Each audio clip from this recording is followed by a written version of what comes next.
Hello, and welcome to the Pixelated Popcorn Podcast. My name is Matt. And I'm Tyler. How are you, my man? It's been about 2 weeks since I last saw you here. About 2 weeks, yeah. Was it 2 weeks? Really? Yeah, last week we did the funeral for Physical Media. Yeah, I watched that live. I couldn't stop laughing because it was so good. Thank you. I loved it. What a great! I couldn't be there for the loss. It was too much for me. It was very too much for you. Yeah, I was laughing in my hotel room. But other than that, I loved it. I did love it as well when I was in the chat, because I was in the chat watching. I saw Will in the chat that then, man, Matt looks really small next to that podium. Yeah, look, I had to do certain things to make myself look a little smaller. Hide certain things. But it worked out well. It worked out well in the end. It did. Absolutely. I also... What? So, when I put my jacket on the other night to do the funeral, I was like, what's this? Found some sunglasses in the pocket. I was like, oh, fuck yeah. And I've been wearing them all week. And now guess what? They got missing again. No. What? Didn't realize. I was like, oh, wait. Oh, these are my prescription ones. Oh, you what? Is that why your vision... No wonder why they look so good. Is that why your vision has improved when you put them on? Yeah. Were they like... How I was like Wanda. I found her vision. Saying my vision improved over the week. So are these like $200 Yeah, pair? oh shit! Yeah. How long is it since you put on that jacket? A long time. About we talk like years? At least 3. Oh my god, Matthew! Maybe 4. Of course. Oh my god.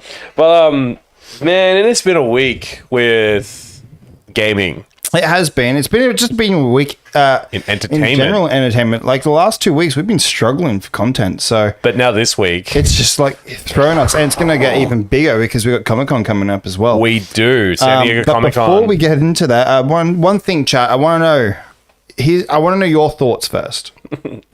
Do you prefer Tyler being back, or do you prefer our little replacement? Just out of curiosity, our little replacement Grogu. Would you prefer him back?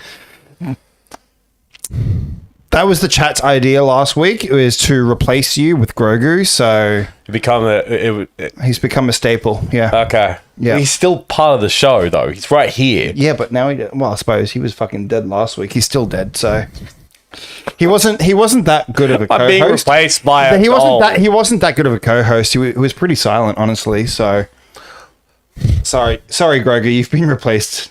Now back with the original guy. So I have no comment. But let's dive into it, because we've got some good stuff to cover. Well, look, I guess we could start off with we did a funeral last week, so why not? Let's go with something sad. Unfortunately, this week, unfortunately, this week we have lost a very, very good actor. Like, probably one of the best actors of my childhood, because I grew up on the movie that he was in that shaped cinematic history. Yeah, and if you guys aren't sure who we're talking about, it's Sam Neill. It's Sam Neill. Sam Neill unfortunately passed away on Monday at the age of 78 while being treated for pneumonia at Sydney St. Vincent's Private Hospital. He had just been declared cancer-free. Like, he had blood cancer, from what he said on his last post on Instagram about it. I think it was about a year ago. And then the next year onwards, he had declared that he's out of remission, that he was fine, that he was doing well. But then obviously this completely blindsided everybody, including his family and friends. Oh yeah, they were shocked because they just shocked them. It shocked the whole world. Yeah, just very fucking sad. Not exactly something I want to wake up to on a Monday morning. 78, man. Was it Monday morning? I thought you messaged me Monday afternoon. The news was confirmed via a statement published on Neil's Instagram on Monday, July 13th, 2026. But I think, you found out in the afternoon. I found out I'd found out about 15 minutes they had made that post, and then I checked it, and at the time it said at the bottom, made 15 minutes ago. Yeah, That but would've when been- you sent it to me, it Yeah. was around 2:30, Yes. 3 o'clock in the afternoon. So that's probably when I found out about then. But he could have died before that, though, before they made that. Oh, post. yeah, obviously. yeah. But it's just family stated here on their post. It is with immense sadness that I won't pronounce the Mali tribes language there, so I can't pronounce it. Of Sam Neill share the news of his passing on Monday, 13th of July in Sydney, Australia. Reads the post. Sam was surrounded by family and passed with the dignity that characterized his whole life. Man, that is, dude, that last part there, passed with the dignity that characterized his entire life, dude, that goes hard. The loss was sudden and unexpected, but blessed by the fact that Sam remained cancer-free. They would like to express their deepest gratitude to the staff at St. Vincent's Private Hospital for their incredible care. I mean, this is Sam Neill. Like, do I even need to like characterize of how good of a man he was? This was Dr. Alan Grant. I mean, without him, you don't have Jurassic Park. Yeah. You could have all the other amazing casts that you had in it. You could have Samuel Jackson, Richard Attenborough. There's so many. I'm freaking.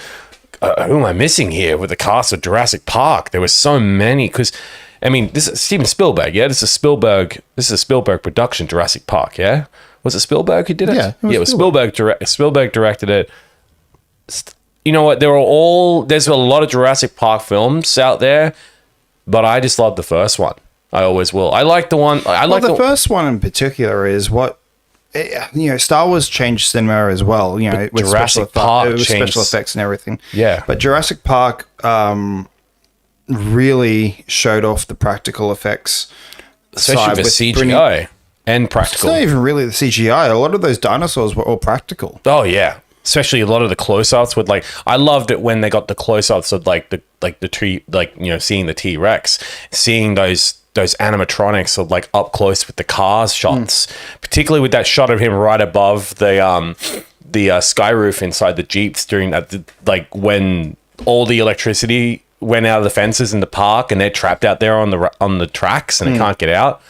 I love that shot of when the little boy shines the torch into the T-Rex's eye and it actually affects it. And I'm like, man, that's really fucking good. And that's a cool shot. Man, I'm probably going to go back and watch Jurassic Park again because it's been a while since I've watched Jurassic Park. I mean, come on, especially the introduction when they first see them when they got into the park. He's like, Oh, yeah. "Welcome to Jurassic Park." That line has been memed to absolute back, but also it's iconic. That's what makes it iconic. And we've got 2 cast members from the original Jurassic Park not with us anymore. You've now got Sam Neill and you've also got Richard Attenborough who passed away in 2014. Yeah. Man, It's sad. It's very sad to sucks. see him go because I didn't think he was ready to, I thought he was fine because not only that, but I didn't think we were ready for him to stop acting either. I think he was still in the best reign of his days with acting. I thought we had many more years to go with it. It's just unfortunate, honestly. when a lot of people were coming out talking about him, he's great with a whole bunch of films he's done. 1993, he made himself a household name as Dr. Alan Grant in Steven Spielberg's blockbuster Jurassic Park, a role he reprised twice in 2001's Jurassic Park 3 and 2022's Jurassic World Dominion. He continued to demonstrate his immense versatility over the next 3 decades, equally adept at handling the sci-fi horror of 1997's Event Horizon. Underrated horror. I recommend it, as it was the dry humor of something like 2000's comedy drama The Dish. Have you seen The Dish? No, I haven't seen Dish is really good. It's a funny comedy. Other highlights from Neil's long career include The Hunt for the Red October. He was in that alongside frigging Sean Connery. And that's another... Also, Sean Connery and also freaking Alec Baldwin as well. God... he done like Splinter Cell and all that. Tom Clancy. It was a Tom Clancy story. The Piano, Dirty Deeds, Daybreakers, The Hunter, and The Hunt for the Wilder People. He also appeared in a long list of television shows, including The Tudors and Peaky Blinders. Yep. So he revealed in 2023 type of blood cancer. He had been probably undergoing chemotherapy for a year. In 2026, he shared an update that he'd recently undergone a new form of immunotherapy treatment and subsequently was informed that the scans no longer detected cancer in his body. Neil is set to make one of his final film appearances in 2027's Godzilla X Supernova, which is currently in post-production. That's his last movie he ever did. And, well, I'm not going to see him again, which just kind of sucks anymore because I'm so used to seeing him. And, man, what a career for him. Yeah. What a life. It's a true loss to that. It is. That's for sure. I will not get over the fact that when I watch him on any other movie, I'm like, he's not with us anymore. And it just sucks. If you guys have not seen, like, obviously, I know a lot of us have all seen Jurassic Park, but if you haven't seen Jurassic Park, watch him in Jurassic Park. But also, if you love horror like I do, watch him in Event Horizon. That is such an underrated horror, and it is so freaking good. I don't care what critics say, because critics polarize it when the movie come out, but I recommend it. It's a good damn horror if you want some good sci-fi, like, gore and horror and thrills. It's really good. Yeah. I recommend it. There's director's cut for it that two of my friends have, actually. It's really cool. It's like a special box of it. It's like the back of the ship. It's really cool. Oh, that's cool. Yeah, it's really cool. Damn. I'm not gonna get over this one for a bit because this one was a big one. Yeah, it was more of a shocker. All right, let's move on. Let's do it. Rest in peace, Sam Neill. Rest in peace, Sam Neill. All right, let's get on to some fun shit, shall we? All right, what do we got? What's the fun shit? Let's just start off with something funny. What do we got? This week, we have gotten our first plot reveal and teaser poster for Spaceballs 2. Oh, do we? The new one. The new one. I still laugh at the video of Mel Brooks saying, like, he had to change the title because he found the money. He found it in his basement. So the synopsis reads, somehow Dark Helmet has returned. I see what they did there. They're paying out Rise of Skywalker yet again. It's being moved. That same line has been paid out so many times, and I'll never get over it because it's so funny. 40 years after the events of the first Spaceballs, 50 years after the events of Star Wars: A New Hope, and 1 year after the events of The Devil Wears Prada 2, the galaxy is once again under threat. A threat so evil, so unstoppable, so completely lacking in any original ideas that it has vowed to bring back the past, every last bit of it. With Lone Star in hiding, Queen Vespa on the throne, and the Schwartz stretched thinner than a franchise releasing TV episodes theatrically, the only hope for the galaxy in Vespa's undisciplined son, Prince Starburst, and a mysterious palace advisor named Destiny.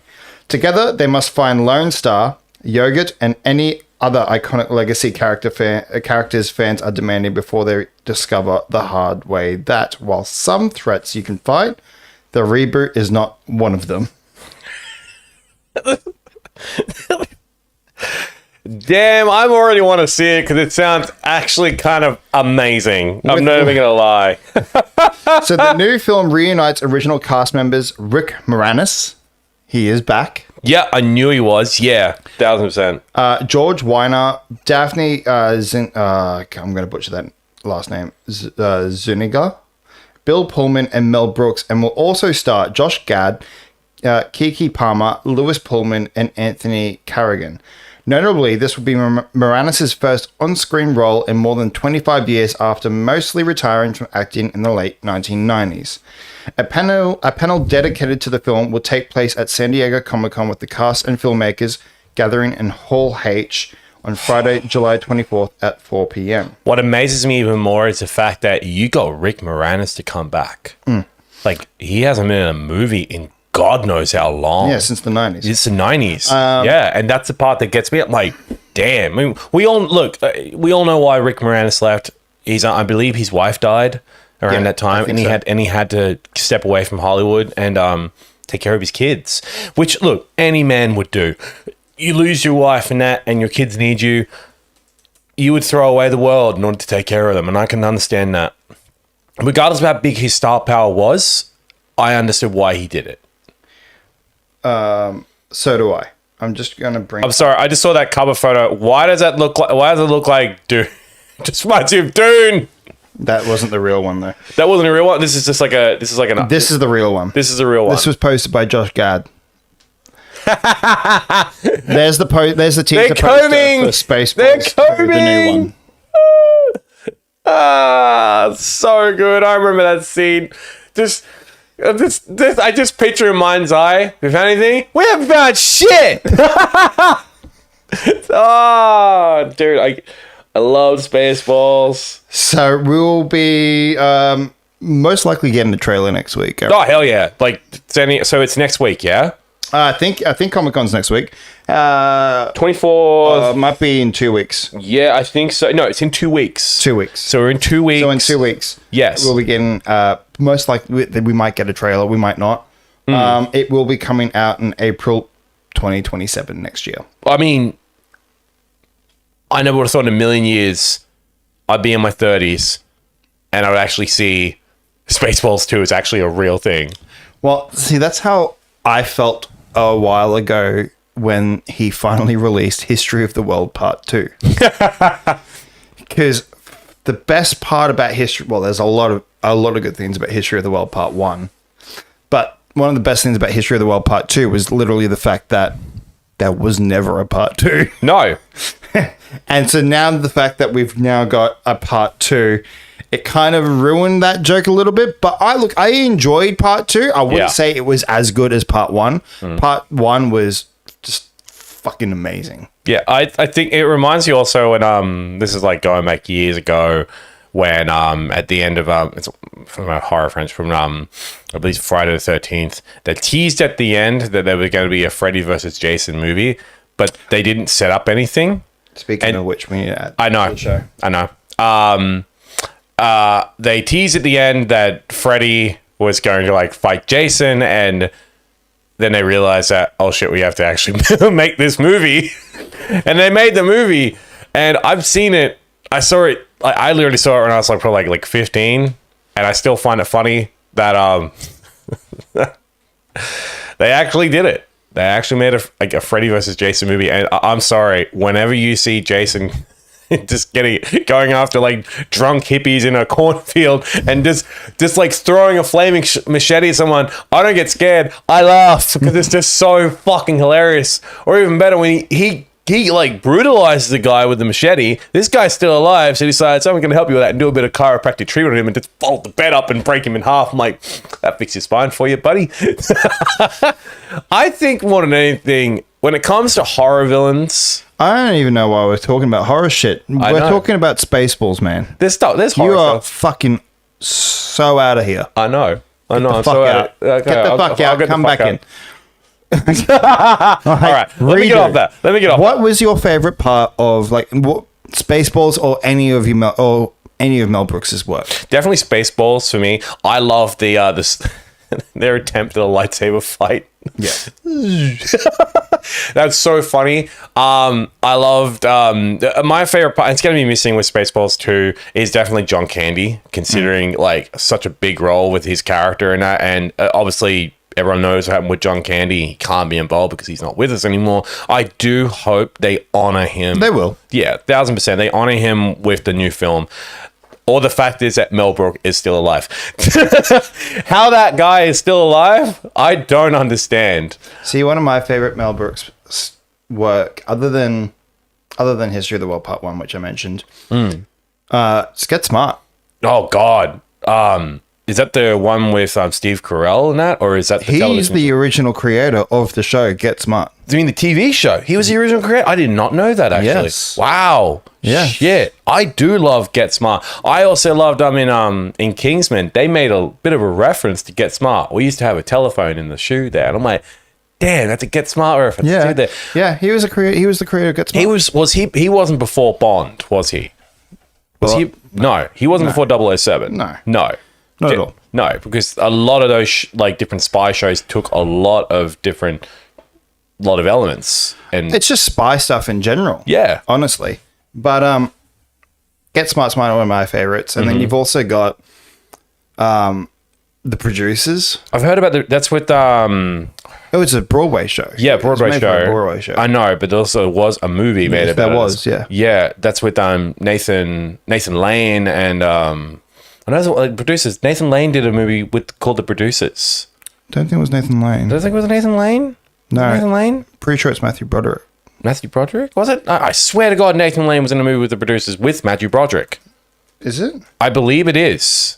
I remember seeing like trailer for it and posters for it years ago. I never got to watch the movie. I'm pretty sure it's not him. I swear it's Nathan Lane. I don't think it is, bro. Am I losing my mind? From that upcoming musical, The Producers. No, I swear there was a movie. Yes. Sorry. There was a movie? I spelled it wrong. Ah, okay. There was a movie. Yes, there was the movie. Was it Matthew Broderick and Nathan Lane? and Nathan Lane? Yep. And Will Ferrell. That's right, Will Ferrell. I forgot about that. He was in that as well. Uma Thurman. Oh, God, Uma Thurman was in it too. Shit. Yeah. All right, See, then. my version of The Producers. Was it older? Was it a bit older than that one? No, this is a whole season arc of Curb Your Enthusiasm. Of course it is. It's Curb Your Enthusiasm. And it's David Schwimmer and Larry David doing the producers. And I thought it was fucking great. It's still crazy to me that Curb Your Enthusiasm is literally just like Larry David. I feel like when I watch those episodes of Curb that you sent me or like reference for me, I feel like I'm just seeing Larry David just live his normal life. Like this is his life. It's essentially it. I know. And there was an interview, I think it was with Kimmel Yeah. or Fallon, one of the two that Larry was doing. And they're like, you're slowly turning into your TV persona. He goes, yeah. Because it's him. It's literally him. He's like, here I am. I still laugh when you You want to get lunch? What am I going to lunch for? I still laugh at the scene of him on Hannah Montana when he can't even get in. No, I didn't even know about that. Neither did I. I laugh when he couldn't even get in there, but Hannah Montana could get in. I was like, that's Larry David, man. This is guy that created, like, he even said, created Seinfeld. Sorry? What? So funny. Yeah. So funny. But yeah, look, Spaceballs 2 coming out in April. You've got to read the, Next year. just quickly, before we go on. All right. Just quickly, We before can acknowledge the comments now. Let's go from the start. All right. Fucking. I'm out you of need whack. to calm the fuck down. I'm just excited to be back. We're not. You. This is our show, not just you and Grogu's show. I don't know. That's pretty much. But look, right here in the comments, Will says, but Grogu is mega cute, so. Grogu. What do you expect? Everyone loves Grogu. And Dark Prince here says, we could have both Tyler and Grogu. He's right there. He's right there. He can be. Look, here's the thing, Grogu. You can be the host when I'm not aren't we, here. guys? We're going to make him crash out. And You he's knew- gonna walk you off made- set, and we're going to have Grogu back. Okay, that's the plan. That's the plan. You know I can hear you, right, dickhead? Fuck. Yeah, fuck. Yeah. You made me crash out on the drive over Yes, here I did. which I don't want to get into because we don't have time for that. But We might do. We see might. If we We'll can. see how we he feel. did crash out after I said Do something you in the blame car. me though? And fuck me, it was funny. Do you blame alright. me for crashing out though? Will says fuck cancer. It didn't directly kill him, but he was so weak in recovery and he had to fight another illness. So 110% Yeah, he had cancer. Yeah, no, that was fucked. Yeah, Jurassic Park, Peaky Blinders, The Dish, so many iconic roles. I believe I read that his last role will be the next Godzilla and Kong film. Yes. Dark Prince says, I still can't believe I passed Sam at Supernova a couple of years back. Oh, I was shit. around the autograph area at Goldnova and he was going to see Tim Morrison. That's right, because I don't think they worked together, but they knew about each other because they're both from New Zealand. They both kind of came from the same background. Dark Prince says, they're still combing the desert and still Still haven't found shit shit after all after this time. Will said, oh, hey, my parents came home from watching the new live action Moana with dinner. They thought it was fantastic and better than the original, which surprised me. Oh, God, no. No offense to your parents, but I call bullshit. I call everything I've absolute heard. bullshit. This was a fucking shit movie. It's terrible. I've seen reviews that are giving it a 2.5 star rating. That is not needed. I actually saw a clip of it today that someone like filmed inside. Did cam? Yeah. Yep. And in one of, I think it's You're Welcome. I think it's in the song You're Welcome. They changed it. No, not with the part that I saw. It was perfectly the same. But the background, the birds aren't fucking moving. Are you serious? They're just stagnant right in the background. And I'm like, this is a Disney production and you've got that there. It already didn't make much on its opening. From what I read, just if someone could fact check me in the comments. And you also have Maui. So you have Dwayne The Rock Johnson, this bulky ass dude. Playing Maui. Well, he was always Maui, but you have this bulky ass dude and he is literally still wearing a muscle suit. I know! You can see it fucking flexing in a lot of the shots, particularly in the trailer when they showed off like The Rock and Maui. The reasoning behind it is to cover up the nipples and to also have the tattoos. One, that's what the makeup artists are for. Two, you're doing live action, so you should bulk up. It's going to be there. Yeah. It's not even about bulking up. He didn't really need the muscle suit. It's there for... Did you listen to me? It was there for the tattoos and to cover away the nipples. That was it. Which is ridiculous. So you have the makeup artist there. That's why you hire makeup artists to do the tattoos. And two, you're also doing a live action movie. If you didn't want to have the nipples, do a fucking animated movie. I know. It infuriates me. Also, I don't know, but when I listen to the You're Welcome stuff, I felt like they just... Also the wig on the rock from... Also the wig. Oh, God, the wig. Just wanted to quickly, before we jump on the wig... As I feel like I want to jump on it physically because it looked terrible. But the singing section... jump on it, dude? Yeah, I want to jump on it and absolutely freaking crush it with my damn feet. Not that way. Get it out of your head. He's into feet. Fuck off. Which is funny considering it's defeating. Can you let me be? No, sorry. To add on to the joke, the whole funny thing about that, though, is the place that it's set, which is Tahiti. Oh, God. Tahiti. That's right. So funny. I read on Reddit about the movie because like everyone's just like absolutely massacring this movie on Reddit that someone actually looked into like when they were going through production and that they noticed the singing section for The Rock, it's just copied over from the animated one. It's not him singing. Well, it is. No, it's completely from what I read, it's completely dubbed. He doesn't sing. It's auto-tune. You know how they basically just like lip syncing. They just took music. But he still sang because he sang the original. They are just using the original song. That's fine. But why couldn't he just like? But that's how a lot of stuff gets done.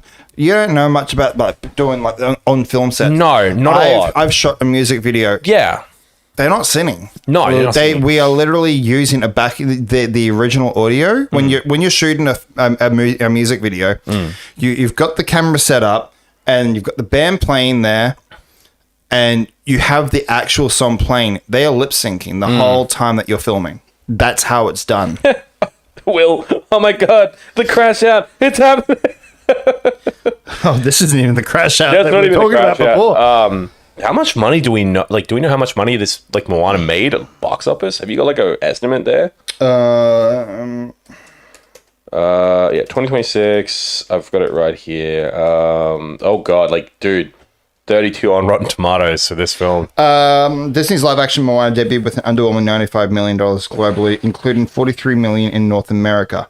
This start was a major disappointment as the film carries a massive $250 million production budget.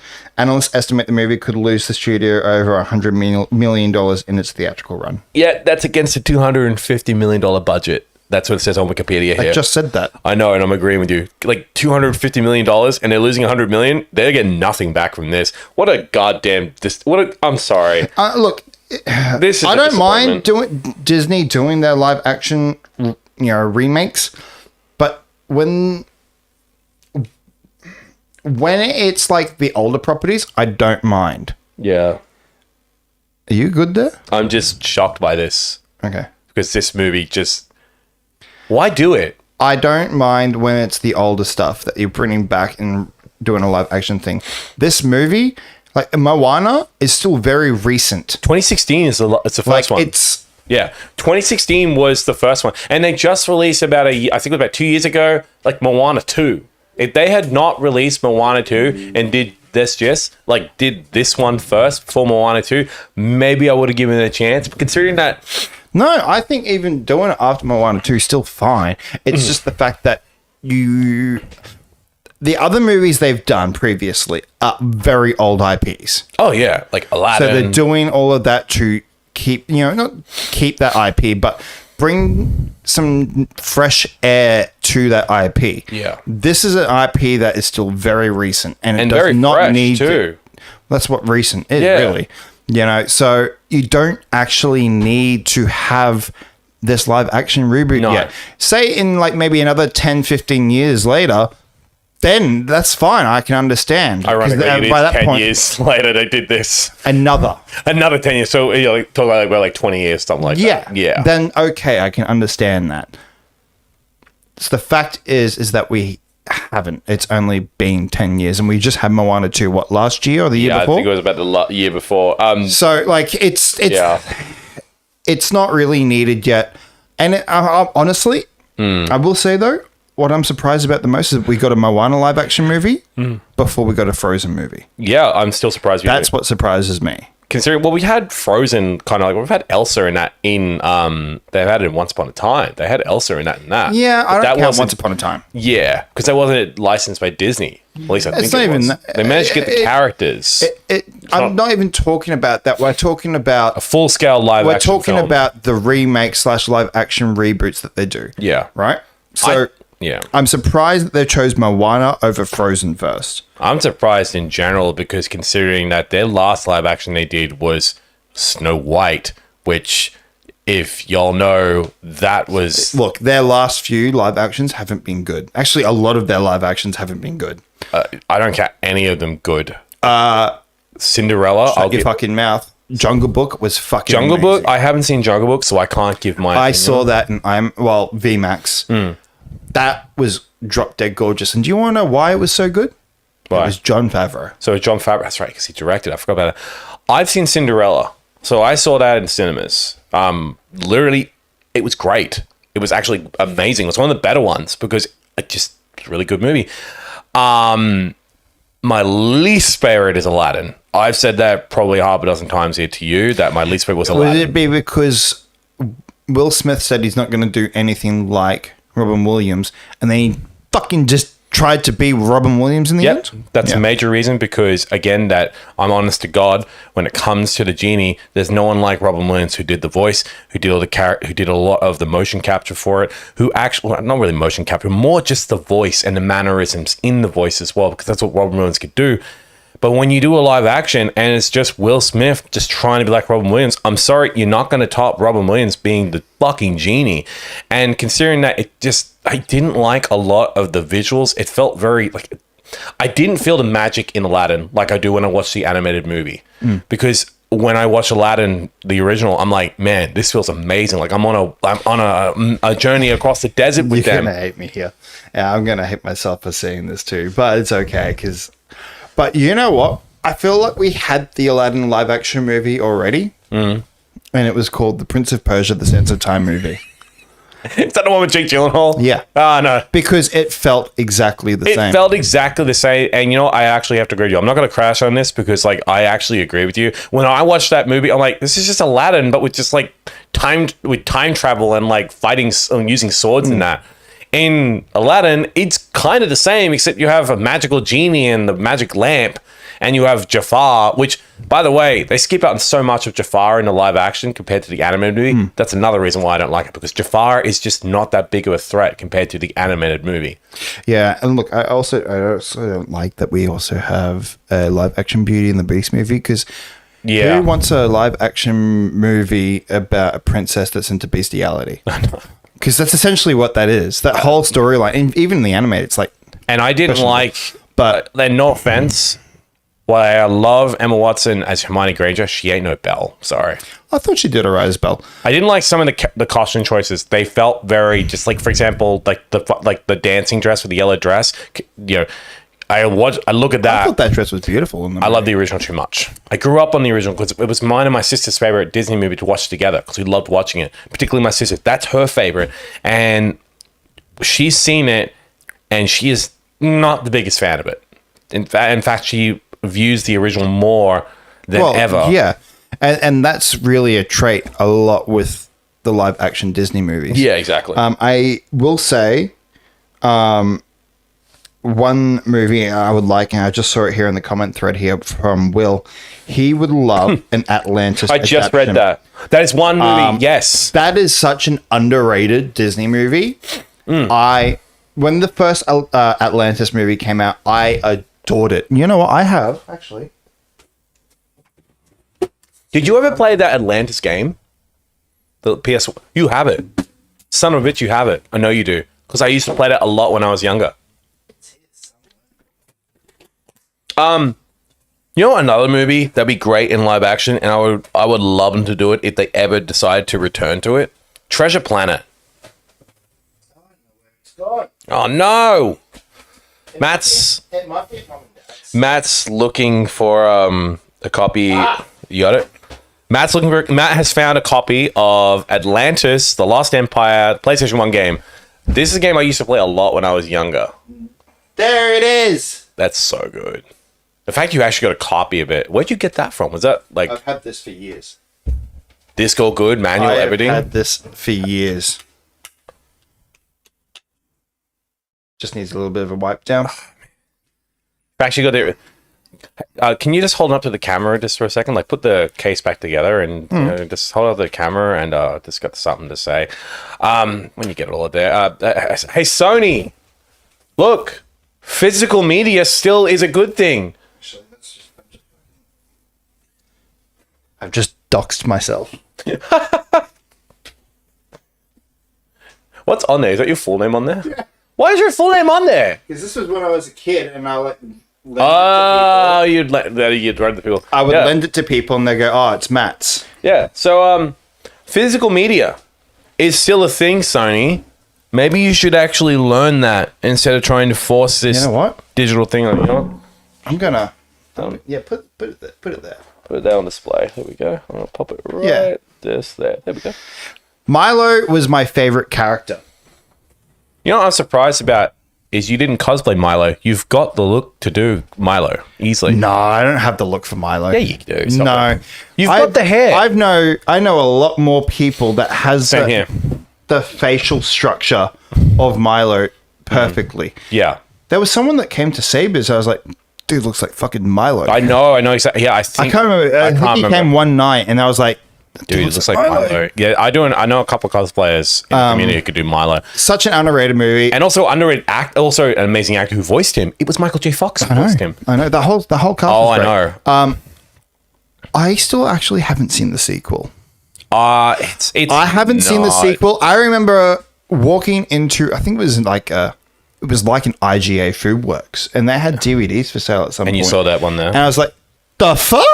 They did a sequel. When did they do that? And this was years ago. Where I was like, I think grade 8, like 2008 or something like that. I saw it, and I was like, whoa. Yeah. When did they do that? Like, I don't know. I didn't even know they made a sequel. Yeah, Will just said that sequel is rubbish. I actually have to agree with Will. I actually have seen the sequel. There's nothing to go home about. It sucks. Don't do that to me. I'm sorry. I hate to do it too. The original is best. The original is the best one. Don't do that. And look, here's the thing. I had read reports a couple of years ago that Disney was thinking about doing live action Atlantis. Okay, so let's go through. Who would you cast? I'm going to say it, and you're all going to probably hate me because he's been in everything, but I would say Tom Holland as Milo. I was actually going to say the same thing, to be honest. He's got the looks to be Milo. I know. And who would you cast as friggin' I hated him as Nathan Drake because he wasn't Nathan Drake. No, but he could be Milo. He could be Milo very well. Who would you cast as the lead female protagonist? Akita. Don't you dare say it. I know what you're gonna say. You're gonna say Zendaya, aren't you? Of course you fucking would. Because it works. I mean, it kind of does. And they've got very good chemistry. Obviously, because they're married. They're married. And they're going to have a child. Like, are they getting married or having a child? They're getting married. They're getting married. Yeah. No, they are married now. They are married. Yeah. Secretly, they got married. Yeah. Yeah. Tom Holland. I agree. Dark Prince. I agree. Fuck's sake, though. But honestly, I could see that. Look, honestly, the rest of the cast, I would still have to figure it out because there's a lot there. But We're gonna actually, you know what? Let's do this right now. what? No, we don't have time. Yeah, no, we do. We have plenty of time. We can do whatever the fuck we want. Matt, we have been live like almost like half an hour. And you want No, to we haven't. You take away 20 minutes of that. True. I'll give you that. All right. Well, people have already done fan castings. know. And it is Tom Holland as Milo, Zendaya as Princess Keita, As Princess Keita. Kevin Costner as Commander Rourke, Oh, fuck yeah. Please and do that. Terry Crews as Dr. Sweet. Yes. He would work as great as Dr. Sweet. And Kevin Costner as Rourke, please. I would love to see Kevin Costner more as a villain and less as a hero because I love Kevin Costner. I mean, Kevin Costner was great as a villain in Man of Steel when he... Oh, boy. No, you're not crashing out over that one because I know what would happen. We'd be here for another 2 hours losing your mind of why Kevin Costner is more of a villain than a supporting character in Man of Steel. I'm gonna forget that you fucking said that. Lieutenant, someone else here says Lieutenant Helga would either Vanessa Kirby or Charlize Theron. Danny DeVito as the miner. Danny DeVito as a miner. Fucking Isn't that Mole? yeah, he's a mole. He's Someone here says Jack Black. Oh, who says Jack Black? No. In the thing you're reading, yeah. in the thing I'm reading. No, I wouldn't have Jack Black. I actually would agree with Danny DeVito. The crazy mole, man, I forgot the character's name, Will. Vinny, Sacha Baron Cohen. Yeah, I see it. Audrey Ramirez, Jenna Ortega, or Ariana Greenblatt. Okay.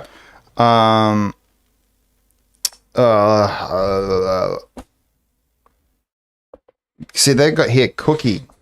Who would play Cookie? Farnsworth, Danny DeVito. Danny DeVito. Yeah, I And can Preston see it. B. Whitmore is John Malkovich. I am John Malkovich. I think that's a really good cast, honestly. Yeah. Did you know that there is a website for fan castings?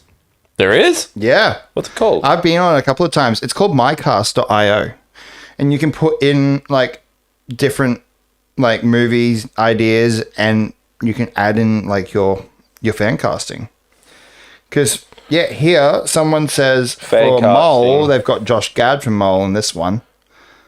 I'll bring it up. So what we... I want to see this. So this is my cast. So here are your first few. So young Milo would be Asher Angel in this person's one. Josh Brolin as Commander Lyle. Not a bad fan cast. Yeah. Oh, dude, there was... I don't know if you got it up there as well. You might be looking at a different screen now, or if you're looking at the same one as me. But there was another actor that got fan casted to play Milo. Was Grant Gustin, The Flash. Yeah, I could see that. And another one for Keita, which we didn't say. I don't know if you had it on their set, but it said here Zoe Kravitz. Yeah, I could see it. Also, like I said, Commander Rourke, Josh Brolin as well. Is it Isabella Massad, the actress who plays freaking who we want, who could play Wonder Woman? At least I think it's Wonder Woman. No, that looks like Hulk. No, different actor. I don't know. Audrey Ramirez as Isabella Massad playing Audrey Ramirez. Audrey. And of course, Mike Coulter is Josh Sweet.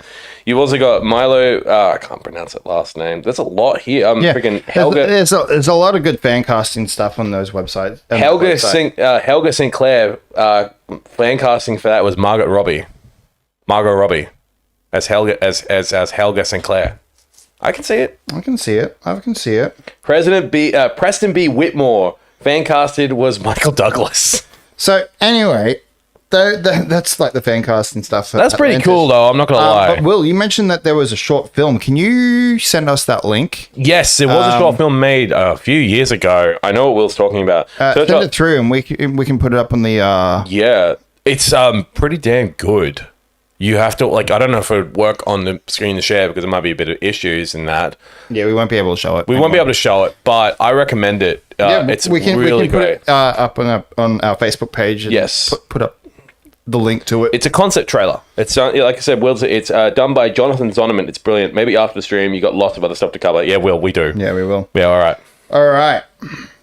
Well, that was a little nice. That was a nice little side Sidetrack. thing. That was a nice little sidetrack. What do you want to do?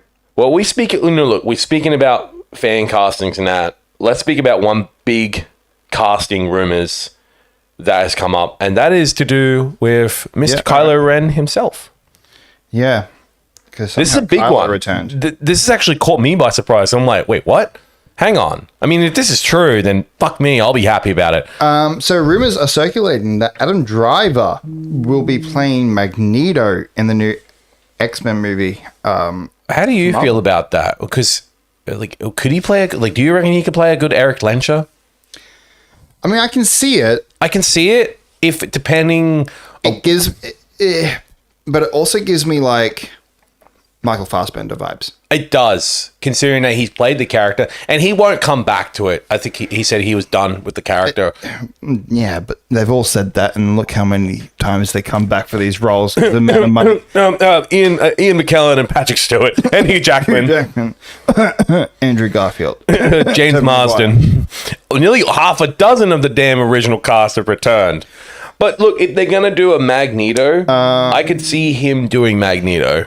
So the discussion of Driver playing Magneto has been fueled on social media by high-profile Marvel tipster My Time Shine Hello And DC Source, APC Horseman. Yeah, he was the first to correctly claim Scarlett Johansson had joined the Batman Part 2 and that Josh Brolin had been offered the role of Hal Jordan in Lanterns. Okay, I did not know that. Josh Brolin as freaking Hal.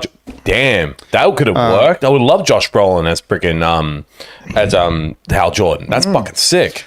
He caroled the sequel trilogy, wrote Marvel fan Lengthy I read a thread discussing Driver as Magneto. He can carry the MCU reboot. Well, I suppose he got plenty of practice in his Star Wars trilogy, gesturing with his hands and acting like he's telekinetically controlling metal objects, noted Sid V81. If the rest of the X-Men casting are at this caliber, sign me up, added Kaz Rules.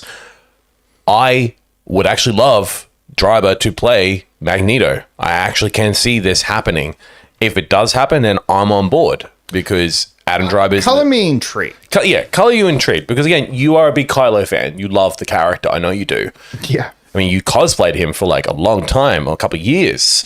You even still got his fucking lightsaber, the helmet, the full costume, and everything. I still have everything. I know. And it made an impact, particularly with Star Wars, for his character. Because, obviously, you know, Han Solo's son, Ben Solo.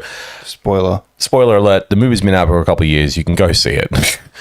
You can watch it or even buy it on DVD, which I recommend. Or Blu-ray. 4K Blu-ray. Get 4K Blu-ray. Actually, yeah, 4K Blu-ray. I can see that. But I reckon or actually get the 3D version because it comes with the director's commentary. Ooh, that's actually a good idea. Yeah, I had to buy it twice. You had to buy it twice? Why? Well, I got the Steelbook. Ah, yeah, and you had to get that didn't have the director's commentary, and Yeah. I wanted to hear the director's commentary, so I bought the 3D version. I think as well. Thankfully, though, I got it secondhand from Cashies for like $2, but still, I was like, "Hey, it's got the commentary." But straight up though, I could see him playing Magneto. First and foremost, you have to obviously like what era of Magneto we're going to be. Like it's like, you know, obviously it won't be first class. Well, you weren't here last week. We were talking about. I've had a mind blank. Well, who were we talking about last week?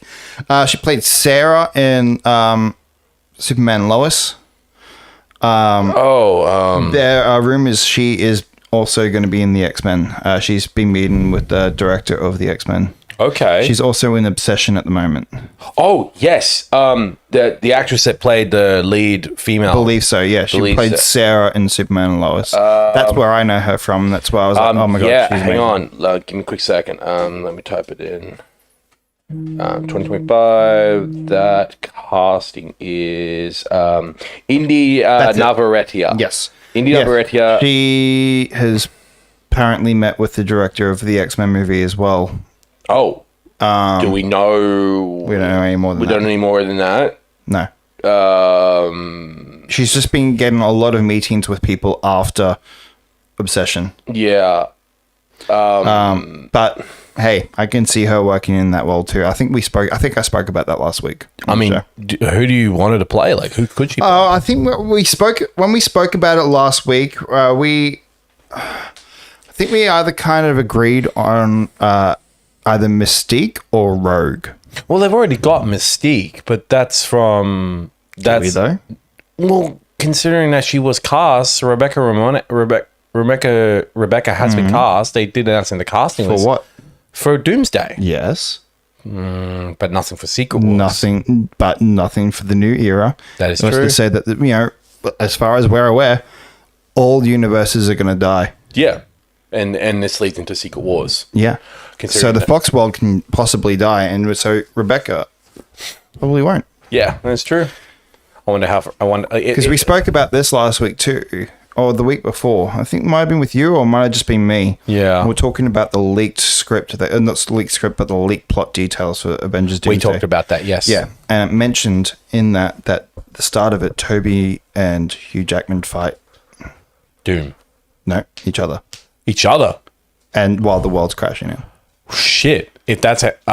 yes. Now, I do- we're obviously taking that with a grain of salt. We're talking about a huge grain of salt But- because, like, obviously you got two big characters that have never ever met. Apparently, it's how the movie starts. If that's how it starts, I'm already on board because I love Toby's fucking Spider-Man and Hugh Jackman's Wolverine. Which means that they possibly are dying. Well, I don't know how I feel about that. These are two major characters and two major actors that I grew up on, particularly with Toby, because I watched Spider-Man before I watched X-Men. Yeah. And I think X-Men was released around the same time as Spider-Man, wasn't it? I believe. 2001. A year Spider-Man. or so apart. Yeah, a year or so apart. But yeah, look, I can see it. I can see it. I'm just not 100% sure. Look, yet. I have to take it with a grain of salt and see how, if it ends up being true. I want to see costume. I want to see what it looks like. Yeah. I need to take that. But we speak about we're speaking about Doomsday. While right? we'll get into Doomsday soon, because while we're still on the topic of casting, I'm also adding in another topic. Are we going to swap to another universe? Yes. Yes. And it's a lot of no. You got the wrong article. No, not that one. Poison Ivy is to get a solo series Yes, in Matt Reeves' The Batman. I did see that. And now, gee, I wonder who's playing who. It's Scarlett Johansson. it's gotta be. It's got to be. I'm not even going to try to even argue about it. I don't know if this was the smartest tactic of announcing this. Why don't you just I'm sorry, they've been kept, their cast been kept wrapped, under wrapped for ages. The movie is currently in production, full swing production. Just reveal who they are. I hope that with San Diego Comic-Con, I do hope it gets something. Is DC at Comic Con this year? I believe they are. I believe that they'll be there to promoting Man of Tomorrow. It's already filming. They could be there promoting Supergirl as well. No, they won't be promoting Supergirl. It's already out. I know. I don't know if it's there or not. Do you type? But yeah, look. Give me a second. I'll bring it up. I'm just checking this. So DC Comics may spotlight Legion of Superheroes at San Diego Comic Con. Yeah, that's the comics. It's nothing about the studio. So I'm not sure if the studio is there. But Yeah, DC Studios you know what? skipping it. Yeah, you know why they're skipping, because they know they're going to get outbeat with Doomsday. So Oh fuck yeah, they know it. Also considering that Supergirl was not doing well, the Buck was not doing well, and that's got nothing to do with no, it's the fact is that they're giving Marvel its time to shine. Yeah. But DC Studios is developing a solo project about Poison Ivy set in Matt Reeves' The Batman universe. This was revealed by journalist and insider Jeff Snyder in the latest episode of the John Roker's Hot Mic podcast. According to Snyder, the project will be part of the same Gotham version as The Batman with Robert Pattinson and The Penguin with Colin Farrell. The insider did not disclose any other details. It is unknown who will produce the series or when filming will begin. However, Snyder's information curiously aligns with a fresh rumor about The Batman Part 2. Earlier, an anonymous user on the DCU League subreddit reported that Scarlett Johansson would play Poison Ivy in the film, not Hilda Dent as previously assumed. because we had assumed If that. both reports are true, the second Batman film could introduce Pamela Isley before the launch of her solo project. Reeves used as a similar scheme to introduce viewers to Ozzy Cobb in the 2022 film. Yeah, look. Obviously, if this is 100% true and this is happening, Great casting. yeah, I mean, Scarlett could play. but I do feel a little bit bad for Scarlett because you typecast as the redhead. I know. She's always cast as a fucking redhead. Amazing. Otherwise, She's not even a redhead. She's like she's like a brunette or something like that. And blonde as well. Blonde as well, yeah. No, I just come back to an article here about a session stars Indy Navarrete confirms meeting with the X-Men director. Yeah, I just saw that there. But you know, look, I think she will be a perfect choice. I think she's great. And Sebastian Stan as well. Well, this brings the other topic of conversation of who he is. I still think he's Harvey Dent. Who do you think he is? Who do you want him to be honest with me? I don't think he is anymore. Who do you want Have him you to not be? seen the set photos of him recently? No. Well, it's not really set photos, but it's photos around where they're filming. Okay. He's completely bald. Do you reckon he's Mr. Freeze? Or do you reckon he's Hush? I think he's Zaz. You think he's Victor Zaz? I mean, Victor Zaz would walk perfectly into the frickin' Batman universe. If not Zaz, Freeze. Freeze. I mean, I wouldn't argue about It would track with the snow and would track with the blue lighting. But a lot of people are really starting to go with the Victor Zaz theme, and I'm all for it. I'm all for it. Actually, not mind to see Victor Zaz finally get a spotlight. Considering that he has a whole big comic arc of Batman hunting him down because I don't know what comic book arc they did it in, but like he becomes such an elusive serial killer for Batman. It takes him ages to hunt him, takes him longer to hunt Victor Zaz than it took him to hunt Hush. I think Victor Zaz will be perfect in that world, and it will be really good to have a character that we have not met before on screen, other than Gotham. Other than Gotham, yeah, but we don't talk about Gotham because I'm not the biggest fan, and neither are you. I fucking hate Gotham. I know you. I know you do. We've talked about it in very distaste for the longest time. But look, I love. Other than having Gotham, I think it's about time we have a spotlight for Zaz. Look, honestly, if he's playing Victor Zaz, cool. I'd be fine with that. But you know who I want. I want Freeze. I know you want Freeze, but I'd love Freeze. I think if we have Zaz and then we have Ivy, we've got Ivy there in the background. It's good to have a villain that hasn't been on screen properly. I agree. And used properly. I agree. And it goes away from the regular rogues gallery that regular audiences just know that they'll be getting the regular cinema audience, just moviegoers. Yeah. Are going to meet a villain that they have no fucking idea about. And I think that's a really, really fucking cool thing to do. Or they could throw a wrench into the works and just confirm that he is Hush. Well, there is Hush as well, because they did hint at Hush. They did hint at Hush in the Batman. And I wouldn't even be mad about that too, because Hush is another amazing... You want characters that are elusive, that give Batman a challenge. You don't want... I mean, any villain from Batman's Rogue Gallery can give him a goddamn challenge. I mean, for goodness sake, we still don't know... we still don't know a lot about this movie. Like, we don't even know what Batman's facing. We know nothing. We know nothing. And, I mean, how long did it take us to find out? Like, we didn't even know what Paul Dano's Riddler was going to look like until, like, at least probably, like, a month before the movie released, if I remember correctly. Like that, I think, yeah, something like that. We saw the costume. Well, at least until the trailer. They kept his... Remember when the teaser dropped for the first, like, Batman? The first Batman movie? Like, the Batman Part 1. I'm going to call it Batman Part 1 now, because it is Batman Part 1. Like, we didn't even get to see what Paul Dano even looked like. They kept his, like, appearance so hidden.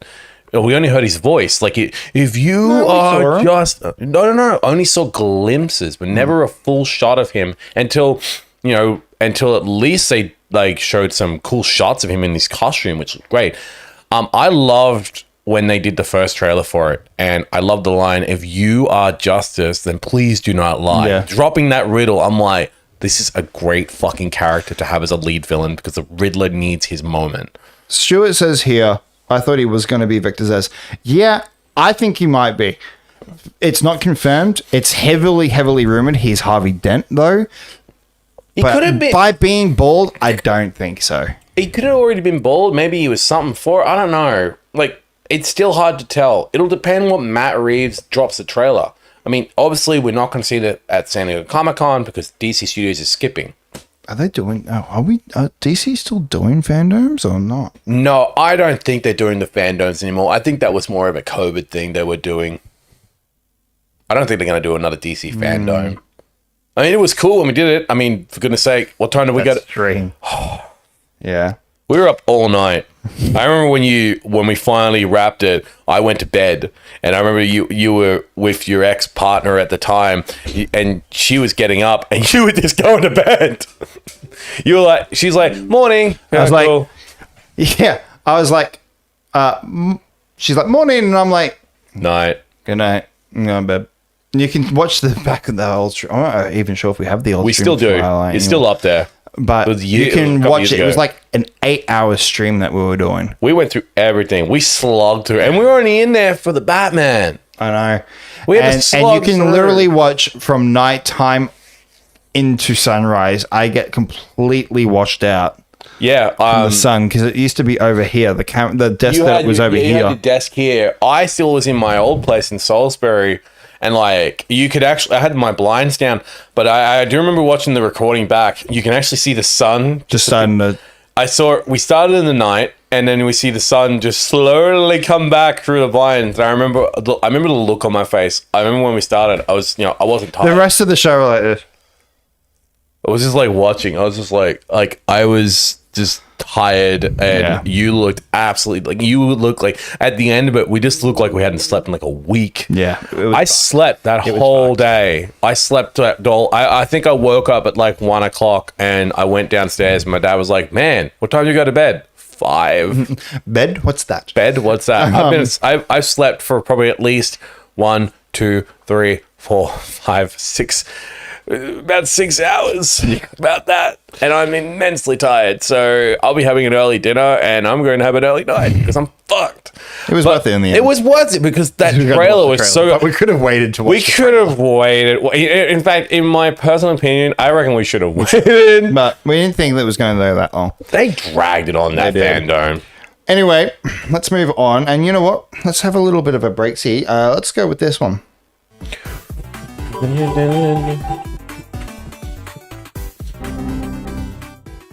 What have we been playing? What have you been playing in the last, I guess, 2 weeks since you were last here? Well, obviously I finished Jedi Survivor, so I jumped back in. Oh, you finished it? Yeah, I finished it again. Loved it. Still a good game. And now I've jumped back in. I'm just about to finish RoboCop Rogue City.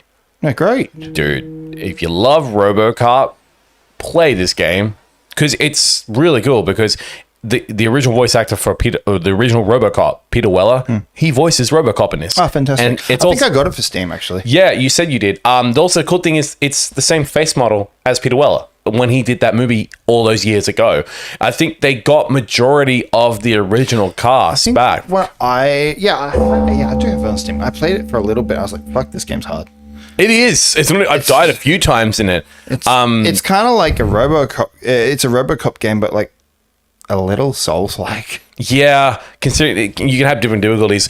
But the cool thing I like about it is the fact that you can turn the Auto 9, and I've got it set. I've finally managed to get it set now that I basically just have a machine gun in the Auto 9. So because you can set different sets and like different like perks for it. I've got it set now that it's got infinite ammo and it auto reloads, and I've got it on an auto fire. I'm just holding on a trigger and just taking out everybody, even high powered armored villains. I'm like, okay, cool. I'm just gonna take out everybody here with this one gun. I don't need any other guns because this is fucking cool. I mean, like if you watch the movies, RoboCop only uses probably at least like 3 guns in a movie.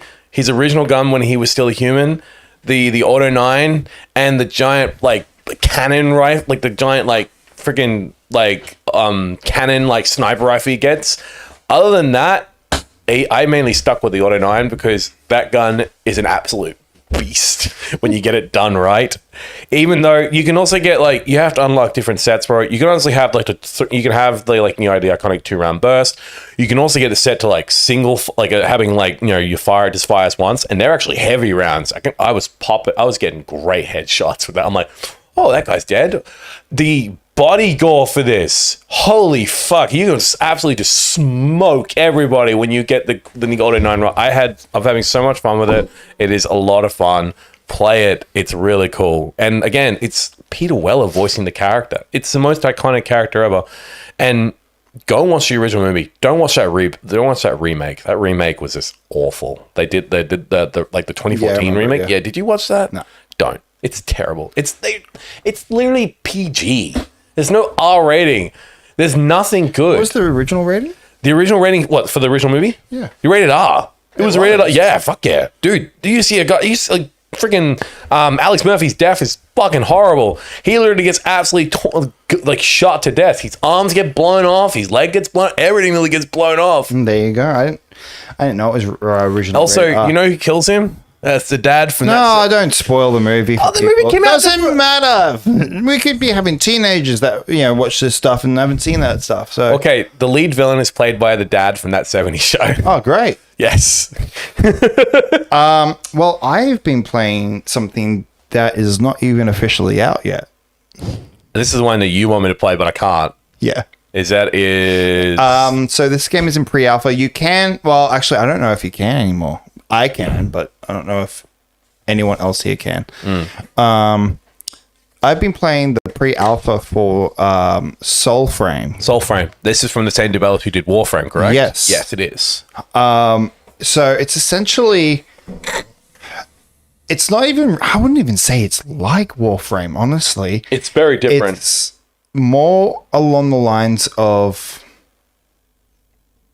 I guess you could say Elder Scrolls. Yeah, I can see when you show me gameplay. Like what I mean by Elder Scrolls, I mean it's like medievally type of, setting. It's got Elden Ring aspects, but this game has got a lot of influences. There is Zelda influences. There is Elden Ring. There is Demon Souls. There is Elder Scrolls. There are so many influences in this. Also, I would also say a bit of World of Warcraft as well. Yes, I noticed that as well, with a lot of magical elements in it as well. It's for a pre-alpha game. It looks great, gorgeous. It looks great. I looked up with my partner after we talked about it over the phone. I looked up gameplay for it and watching that 32-minute trailer from TennoCon. From TennoCon, yeah, they look great. I couldn't sit through it because it was like half an hour long, but I got a good length into it. And I'm like, this looks really good. I want to get this. I've just got to wait for it to come to Xbox because I haven't got enough PC. Well, see, I thought it was. I thought the pre-alpha was also out on Xbox and PlayStation, it's only on, which is why I was like, wait, you need to go and get this now, but it's only on PC right now. Only on PC at the moment. And you had to register, I think, before July 12th to be able to be a part of the pre-alpha. That was like 3 days ago. Yeah. Oh, yeah. well. Well, 2 days ago now for US. For US, yes. Which is where, that's when it was Warframe's posted. really good. I played Warframe a little bit. I liked it. I would go back and play it again. I wouldn't have known about this. I'm not a Warframe person. I think I played it maybe once or twice. Yeah, same with me. I played it once or twice. Since I started working with my client, and he's a massive Warframe fan. Literally, Sunday was when I found out about what Soulframe is. Because I went to his place... for a shift on Sunday, and he's like, we're going to Tau.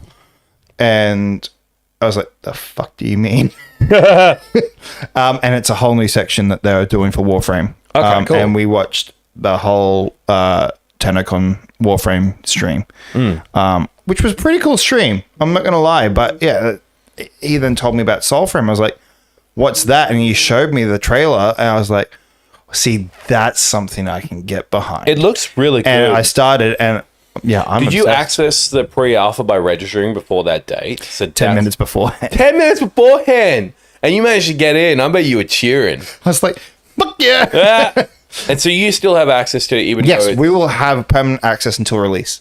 Damn, that's good. That's great on... And even when it releases, everything that we have done in the pre-alpha will be carried over. Oh, that's good. The only thing in the pre-alpha is that there's only 4 to 5 main storyline missions that you can do at the moment. There are some other side quest stuff that's like 60 hours of other side quest stuff you can do. It's a big open world, isn't it? It's massive open world. So you can go anywhere you want. Basically. Yeah. And then if you've done like the 60 hours of stuff afterwards, you will be able to just roam around and boost up your character. Yeah, basically level up your character, get yeah. it nice and strong. I mean, you literally said you went on one mission and I shouldn't have done it, but I did it. You did it anyway. You literally kept dying a lot. But no, honestly, it looked I really was a good. level like 1, or just to be a level 2. I was taken on level 22s and 23s. Where you're like hitting them, and then it's like, They would do like 2 shots, and I'm like, fuck. But you don't actually die. That's No, the thing. no. So you respawn, but by respawning, you have, as your character, you have like this little companion bird, which also you use that as a navigational system, which is pretty fucking cool Yeah. to use. To find out where you're going, you click and you follow the bird flying, kind of like Yeah. a little bit like, you know, in Ghost of Tsushima, you like move When you- directional pad to make the wind go. the wind, Yeah, yeah, like a and you compass. can see like a bit of the wind Yeah, going it that way. follows like a It's compass. like that. I like that. With the bird. So the bird's flying, and you see like the tracking behind it. Yeah. But yeah, so when you like die, you actually spawn as the bird, and you can either choose to respawn there, and it's actually like where it's sitting. It's also on a rune, Yeah.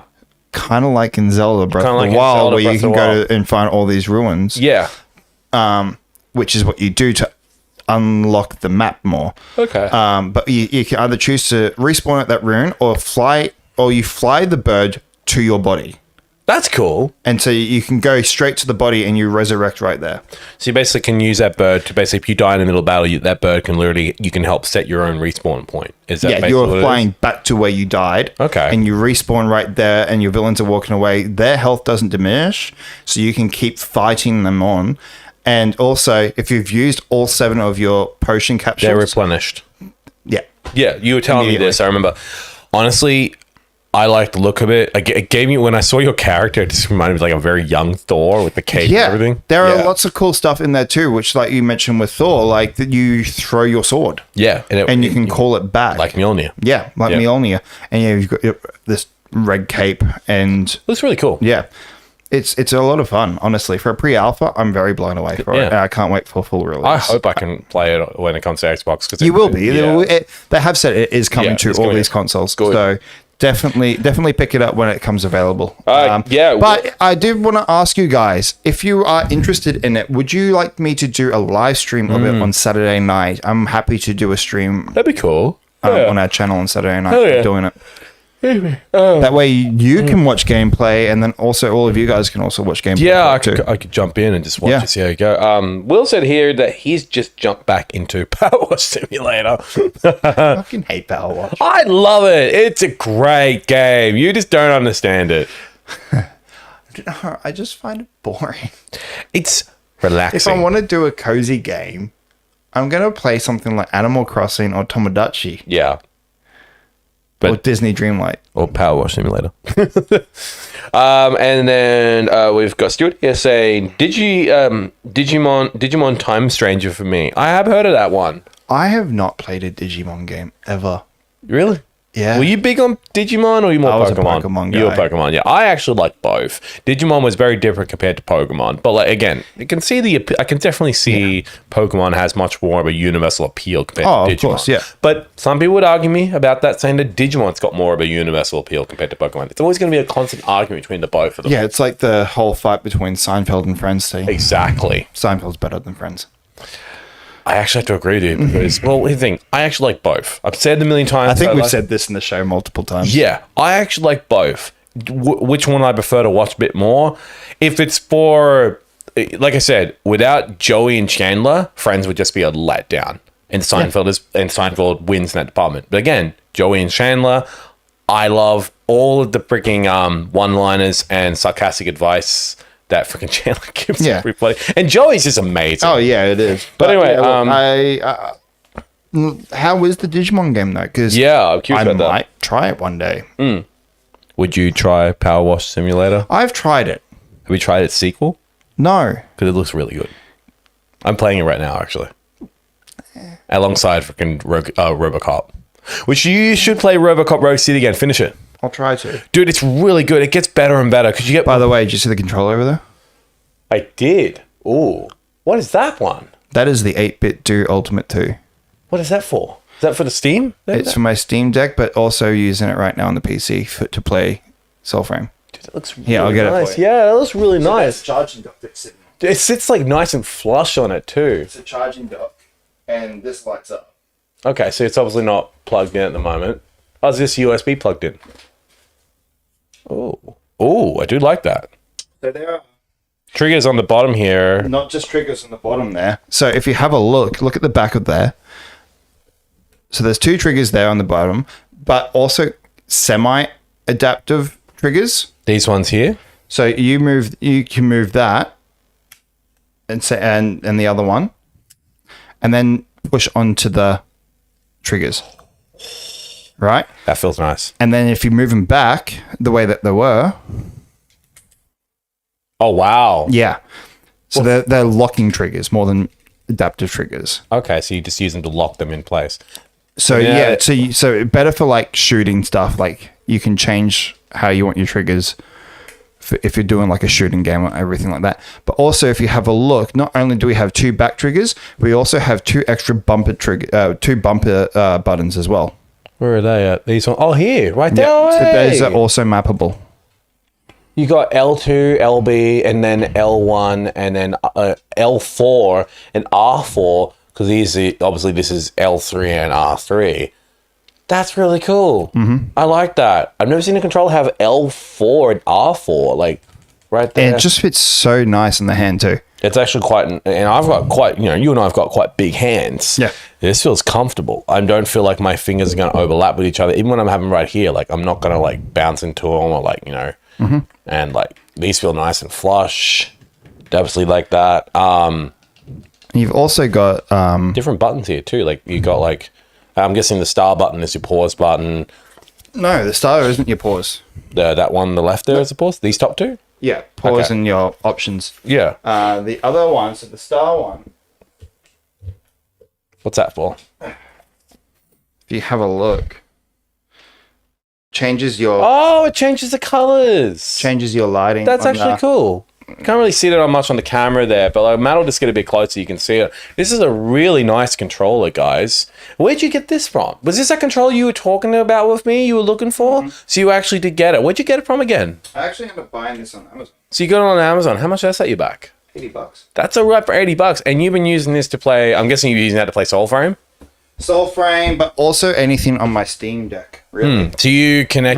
when it's hooked up to the TV, because Yeah. I got the dock working, so now I essentially do have this the Steam so you machine. got the really, yeah, you yeah, you got the Steam machine without getting the Steam machine. Yeah. Yeah. But anyway, we need to jump back into it. We went on gaming for a little bit, which we will. but I know why you- don't we quickly go and do one more of our segment things, and that is bingo. and we'll do this one last. Yes. What have we been watching? And What have we been watching? What have you been watching the last, 2 weeks? last 2 weeks, ironically, you're gonna laugh at me. About 2 weeks ago, I actually sat down and watched again Event Horizon, the Sam Neill's horror movie I talked about, because I hadn't watched it in a while. Last time I watched it with 2 great friends of mine. You know them very well, and that's SM Cosplays. Yep. I watched it again because I really love this horror movie because there's so much influence in it, particularly because the director for it. The director of Event Horizon. His wife is actually Mila Jovovich. Ah, Yes. So Event Horizon was actually directed. Paul Paul W.S. Anderson. Yeah, Paul Anderson or Paul W.S. Anderson directed Event Horizon. It was written by Philip Eisner, produced by Lawrence Gordon, Lloyd Levin, and Jeremy Bolt. It's got a great cast. Lawrence Fishburne is in this movie. Sam Neill, of course, Kathleen Quinlan, and Jolie Richardson as well.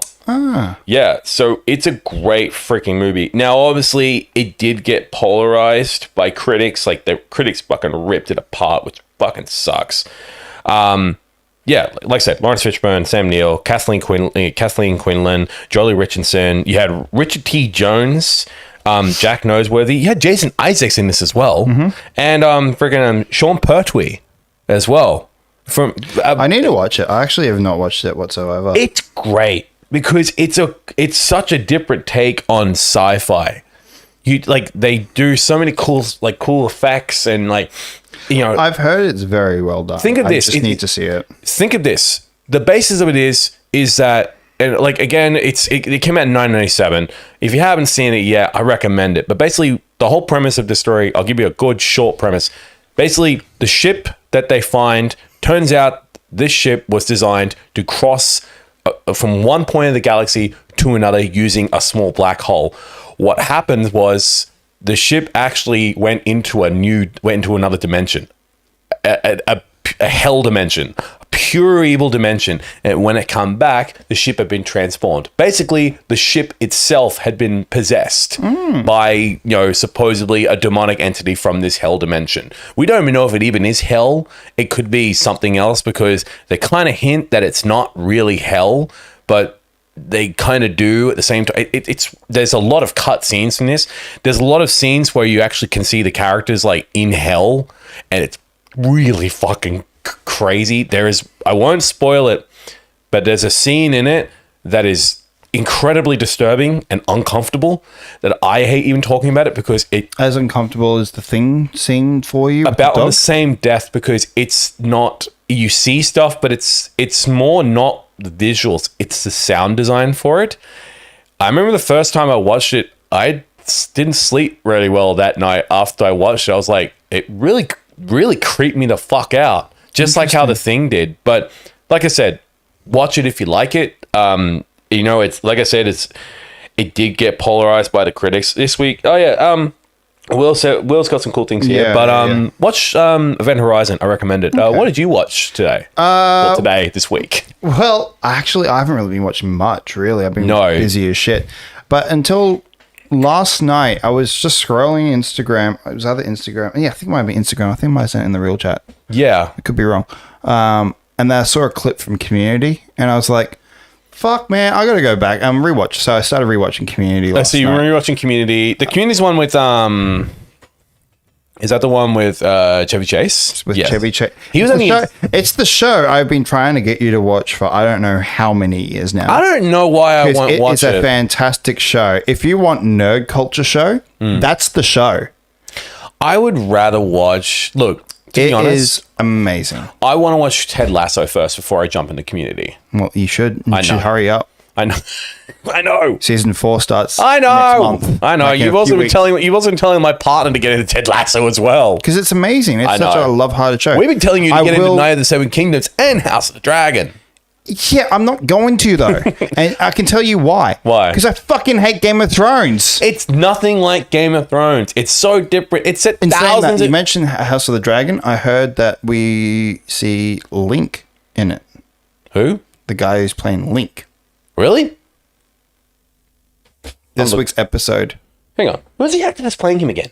He's in the House of the Dragon. I heard that this week. Okay.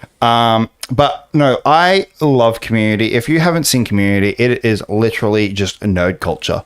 The whole show is just so many references to movies, TV shows, anything. It's basically nerds together. You're right. The actor's playing Link, he has been cast. He's officially Team Green. He's on to join the amazing team on House of the Dragon HBO. Yeah, he's in an episode this week. Yeah, he's episode this week. Yeah, I saw that.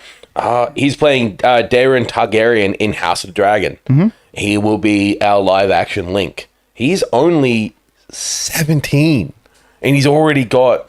He was in... so was Millie Alcock when she was first in... Wasn't she in House of the Dragon? Yes. Yeah. Yes, you're right. Yeah, she was in House of the Dragon. She was young Rhaenyra Targaryen. It was her first big role. I still find it funny. There was actually an interview with Millie, and I don't know if you saw it or not, where she actually applied for a job at a bakery after House of the Dragon because she didn't know she was going to get back into Hollywood until she got cast. And you know what? We were talking about that last week on the show too about indie. So yes, she was the same type of thing. She was doing Supergirl, Superman and Lois. Yeah, but even when she finished that, she had no work, and so she was doing streaming to make money. And then she got cast in Obsession, and now it's just taking off for her. Yeah, but look, Community is just absolutely amazing. There is a whole episode dedicated to Beetlejuice. I saw that. You were telling And me. like throughout the episode, they reference Beetlejuice, and when they say Beetlejuice for the third time in the episode, in the background subtly you see a guy dressed as Beetlejuice walk past. I'm surprised they didn't get Michael Keaton on there. There were so many good cameos in it too. There was a whole episode where there was Owen Wilson and Jack Black in an episode. Oh my god. Yep. Fuck yeah. But I think the biggest my one. favorite episode, the episode that got me into Community the first time was season 1, episode, pretty sure it's 17. Mm-hmm. And it's called Modern Warfare. Modern Warfare. And it is a paintball. Their paintball episodes are fucking legendary. Okay. They actually shoot each other with real paintballs, don't they? Shit. Yeah, it's a hell of a lot of fun, those episodes. It's like Brooklyn Nine-Nine with their Halloween episodes. Yes. That's essentially what the paintball episodes were. Now, didn't they... I was thinking of Curb Your Enthusiasm. It's a completely different separate project, but like I literally thought, like, didn't they do like some type of like reunion in Community with a whole bunch of different like actors, or that was something else? During COVID? Yeah, during COVID. There was something like that. Yes, they did like a script reading. They had in the script reading they had Pedro Pascal in it. But we're waiting for that movie. It is coming. There is they just Community need their movie. fucking. They need to get their schedules together so they can all do it. It's all written. It's all ready to go. It's just waiting for all their schedules to now, line up. obviously, we know for a fact with Community that Chevy ain't going to be in it. Chevy going to be in it because didn't he have huge... Oh yeah, that's a whole nother Because saga. Communities is that a Larry David production? No. So it's different. It was he had fights with Dan Harmon. Stan Hartman, yeah, he had huge fights. Chevy Chase had huge fights with a couple of the cast members. Dan. Was that Charlie? He had a huge fight with Charlie Day in that. No. Why are you even talking about this shit? You have no fucking clue. I know, but you've told me about it. It's got nothing to do with Charlie. I read into it as well. Joel McHale. That's it. Sorry, I don't know why I brought up Charlie. I brought up always Sunny Philadelphia. I got the game shows mixed up. I'm sorry. Okay, so he had huge fights with there's a whole lot of shit that went on behind the scenes. I know for a fact that he's a fucking great character though. What, Chevy's character? Oh yeah. Yeah, I've heard he's pretty He's a prick, but he's so fucking both good in real life and in character. Yeah, literally. Because I feel bad, but also at the same time, though, you look back at Chevy Chase, particularly when he was on Saturday Night Live, he really just wanted to take control. I feel all the time. bad for Chevy now, though. He's struggling. He does not look healthy. No, he doesn't. Particularly on his Instagram, when I saw like a video. He's in a wheelchair most of the I time. know. Yeah, he's not looking well. No. Definitely not doing that National Lampoon's reunion if they decided to do it. They always do a reunion around Christmas time. Yeah, always. Always. No, they do. I Every agree. year there's like a Christmas vacation reunion thing that happens every year with Chevy and Original cast as well. Beverly D'Angelo. Yeah. Not the whole cast, just those two mainly will go to cinemas and Watch the movie. do a special screening of That's Christmas so cool. Vacation every year. Yeah, That's cool. Because Christmas Vacation is just so beloved. Love it's a Christmas classic. It's my Yeah. favorite Christmas movie. Mine's always going to be, you already know what mine is. Mine's Home Alone. I love Home Alone.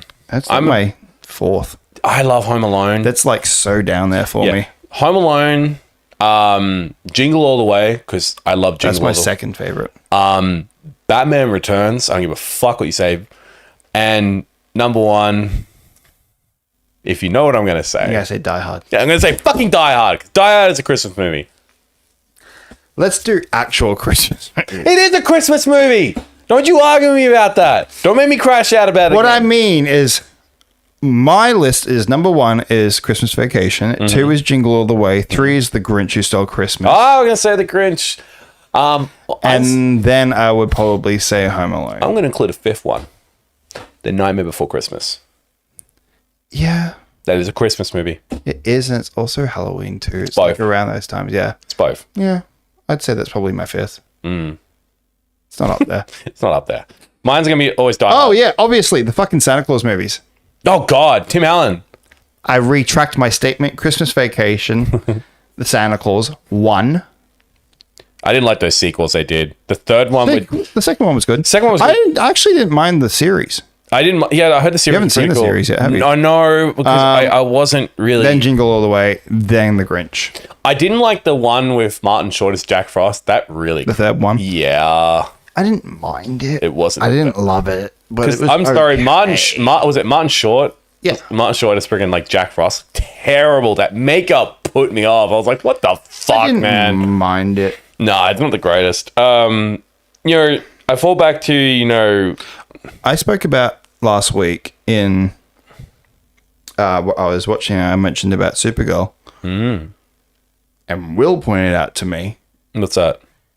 that Kara's father That's right. The Kara's father is Bernard. It's Bernard, yes. From freaking Santa Claus. And you can see it. You back didn't in the realize photo. I was that? like, Even I knew that. I saw the cast. I'm like, hey, isn't that Bernard from Santa Claus? What the hell? Yeah, he was cast ages ago. There was a full announcement. I think we talked about it. And you were like, oh, it's Bernard. I don't recall talking about It was a while back. And so then no, because we only started back up this, like a couple of That's months ago. true. But we talked about it. We didn't do it on the show. Man. I'll show you. was watching when I was watching Supergirl. I was like, who the fuck is that? I know who that is. Who are you? And then when Will mentioned it, I was like, holy shit! It's Bernard. Yeah, because he wasn't in. He didn't come back. He not in the third one. No, because he was doing. I think was it the show Numbers? I think he was doing number. I think so. I don't remember, but he didn't come back for a while. And then he came back in the series, which a huge surprise when I saw he was coming out. I'm like, God damn, he hasn't been here since the original 2. That's crazy. You speak about cast coming back. I wanted to jump on this because I keep eyeing it off. Can I just mention about Will first? Yes. He says he was in the classic films she hasn't seen. He watched Once Upon a Time in the West, Escape from Alcatraz, and today 12 Angry Men. I love 12 Angry Men. I don't think I've seen that one. Really? Yeah, 12 Angry Men. What's that one about? I've heard of it, but I've never seen it. What is 12 Angry Men about? Is it a Western one? No. What is it about? It's a samurai one? It's about a jury. It's about a jury. Okay.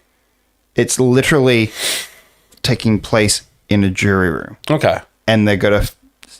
Who's the cast? I believe, I could be wrong, but isn't it about... It's just in the... It's after the courtrume, and they're in the room, and there's 12 of them. They're debating the evidence. Yeah, whether they're guilty or not guilty. Yeah. And that's what it's all about. And it was a beautiful movie. Escape from Alcatraz, I have seen that. That's Clint Eastwood. It's fucking classic. It's really good. There's some really great themes in that, particularly with being inside a prison during those times. Like, see, the part of it that made me so sad was when the wardsman discovered a painting of him and he disapproved it. So he took away the guy who painted all of his painting privileges. I was like, just because you didn't like a painting, you were such a self-absorbed prick.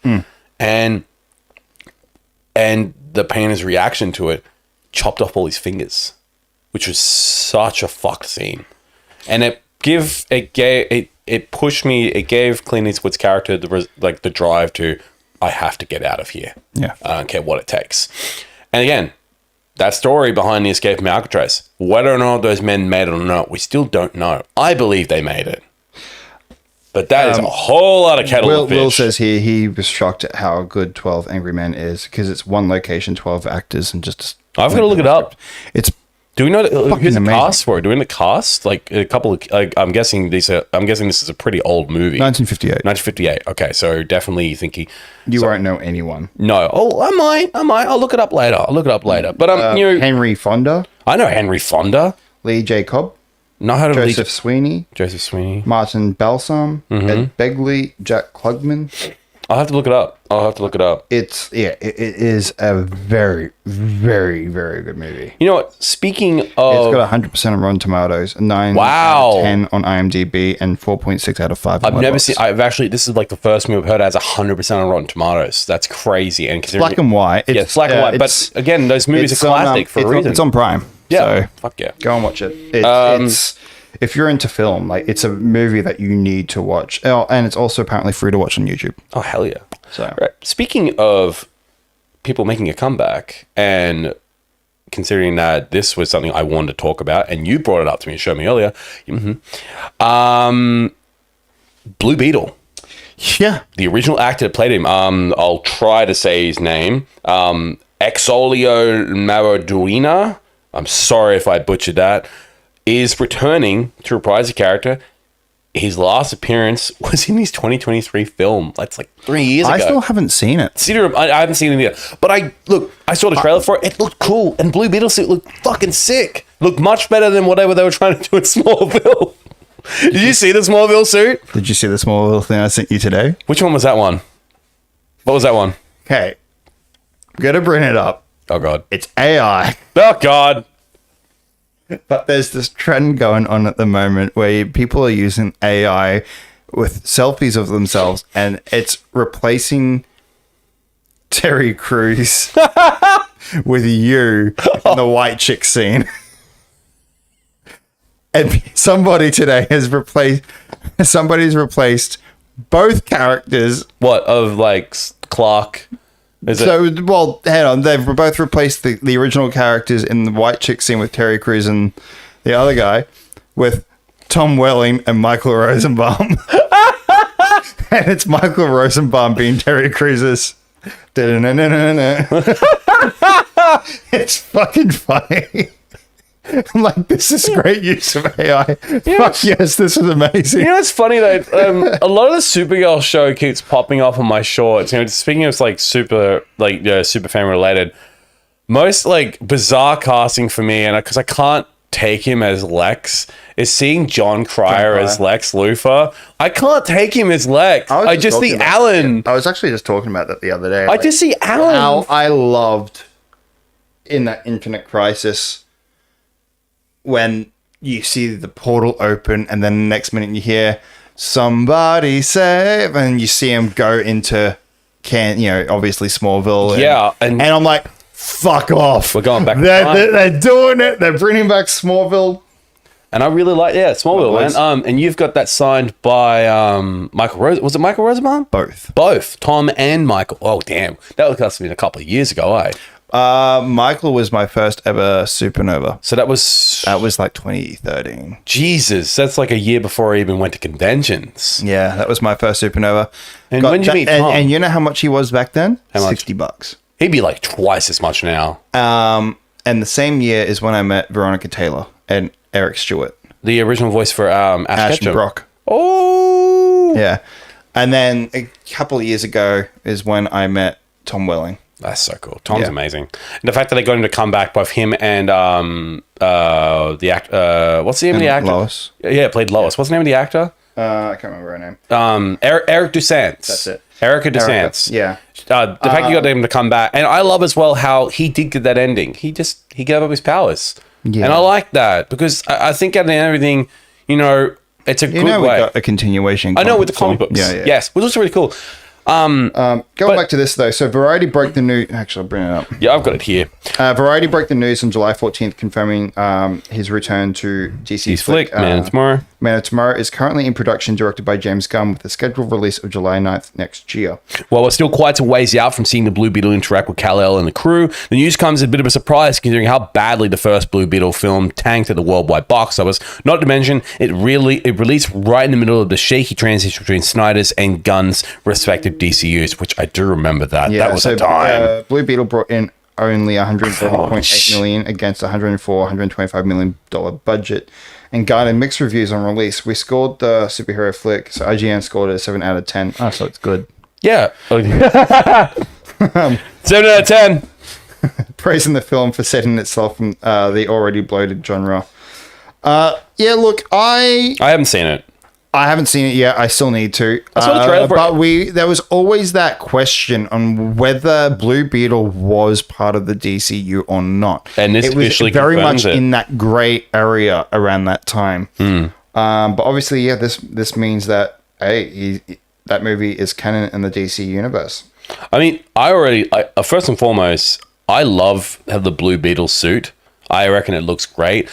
I also loved how in the trailer you actually see how the suit like attaches to him. It's fucking horrifying. It's like something out of a body horror. That's what it reminded me of. But no, I'm very keen to see this because Blue Beetle is just such a great character, and he's also extremely powerful character because of that armor. And I'm keen to see how Blue Beetle reacts to seeing Superman for the first time. I mean, it's I'm so just cool. keen to see how a lot of these characters Interact with each other. Going to interact. It's become a very, very stacked movie, and at this point, it seems like it's essentially a Justice League movie before we even have the Trinity. Exactly. Look, I wanted to be when they finally start to build the trilogy and that, build them up. Give them their movies. Give them time to interact with each other in their own respective universe before you go do a good big team up. Don't do what they did with the DCEU. I actually didn't mind the way that the DCEU did that. I just think they rushed it straight to The Justice reason, League. hear me out though. The reason why is because no matter what they were doing, They they were were trying to always catch being up to Marvel. hear me out. Sorry. They were always being compared to Marvel. Always. Like, this is what you should be doing, blah, blah, blah, blah. Yeah. I liked that they were being ambitious and went, hey, we're actually going to do the opposite. Yeah.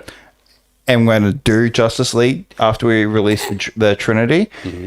Because it means that they weren't following their footsteps. Exactly. Because that was one scrutinize that people were doing. It's like, oh, we're just going to copy Marvel's strategy. You got to copy their strategy. Yes, even though it proven it worked, DC was trying to do something different where they... I'll give them they could- commence. and that I they were will trying to give do- them that, though. Yeah, I'll give them that. They were trying to do something different, and well, sometimes it was worked, just sometimes it unfortunate that didn't. it failed. Yeah, it's just a damn shame it failed. But again, I see what James Gunn's trying to do. He is trying to build it up. And yes, Supergirl, while mixed, I still think it's a lot better. I really enjoy Supergirl. I know, I haven't even It seen doesn't it. deserve I the have hate it's not getting. seen it. I'm going to wait. I'm probably going to wait for it to come out. And No, see what it go says. and see it before it goes. You want to get... Yeah, I should. I should go see it. It needs them. It as I said to you, it needs the support. It really does. It really doesn't deserve the hate. I really it doesn't. really I need to enjoyed go it. see. I probably will go And see it. it- I might ask my my partner. with if the she wants money to go that see you it with get, me. like Yeah. towards it, it needs that help. I want to go see Speaking of it. which, just briefly, just to drop it in, Michael Jackson finally passed the $1 billion club. Yes, I did see that. I saw that. Good on him. I'm glad they passed it because Took its it's a time. great movie. I don't care a damn what the critics say. Did you Critics say it's a great movie? it's a great film. Have you seen it? No, but I know it's a good movie because I trust what the audiences are saying. You said it, you weren't the biggest fan of it. I enjoyed it. You enjoyed it, but It you was wouldn't say it's fun. a great movie. I wouldn't say it was great. No, you said there were some parts that were just missing or they just ignored. There's a some lot parts. of stuff that's There's a missing. lot of There's a stuff. lot of reasons behind Yeah. the scenes of why it happened and everything like that. It was just all right. It wasn't amazing. What have you got next here? Because I'm looking over you and I'm seeing a very familiar horror icon. What have you got for me, Matt, that I don't have? This was shocker. So Paramount confirms that a new Nightmare on Elm Street reboot could feature a female Freddy Krueger. Okay, but Robert Englund's still alive, guys. Can't you just get him to come back? So Paramount Pictures has closed a deal for the US rights to the original screenplay of A Nightmare on Elm Street. The movie, written and directed by Wes Craven, that kicked off the popular horror franchise featuring the killer with the metal claw, gloved hand, and burned face, and will adapt it into a new feature. The new Nightmare on Elm Street will hail from Paramount's new genre label, Paramount Primal, led by J.D. Lifshitz. I'm sorry, what? Jay, say that again? Say that again? You poor fella. What's okay? Can you actually pop the name up there? I want to see what it looks like on the screen. Actually, I want to see this. Is it? And Raphael Margulis.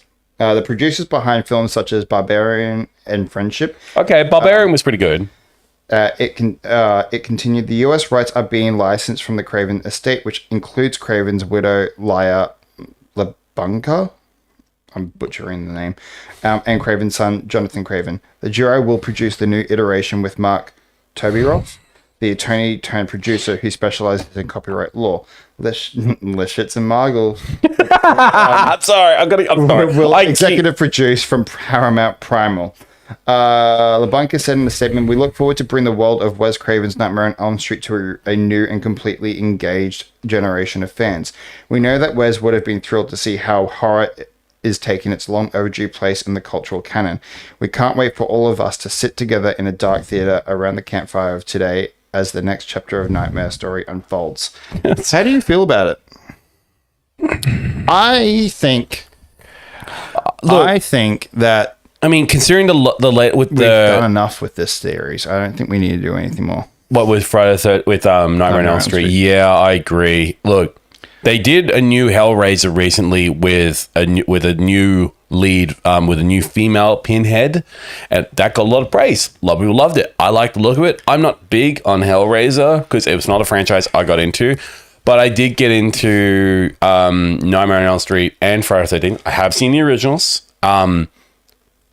I don't know how I feel about a female Freddy Krueger, considering that Robert Englund is still alive. He's still acting. He still does acting gigs. I think I'm that, actually gonna practically say exactly the same thing that John Campier and Robert Meyer Burnett said. What's up? Is the horror fans aren't wanting Old killers. remakes of old classics. We want new stuff, horrors. and that's what's selling at the moment. Look at Obsession. Look at Backrooms. Look at Backrooms. Look at I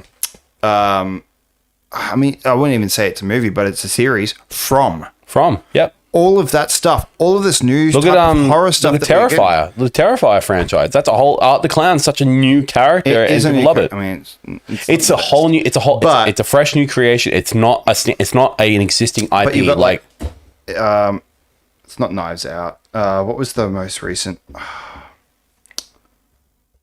I guess you could say Sinners. yeah, you could say Sinners, because Sinners was so. I mean, he got Michael B. Jordan a freaking was it an Academy or Oscar?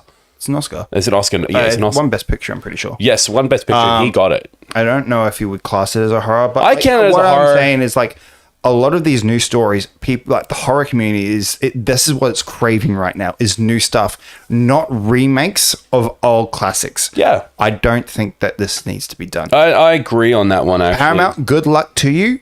But what have you released in the last also, year?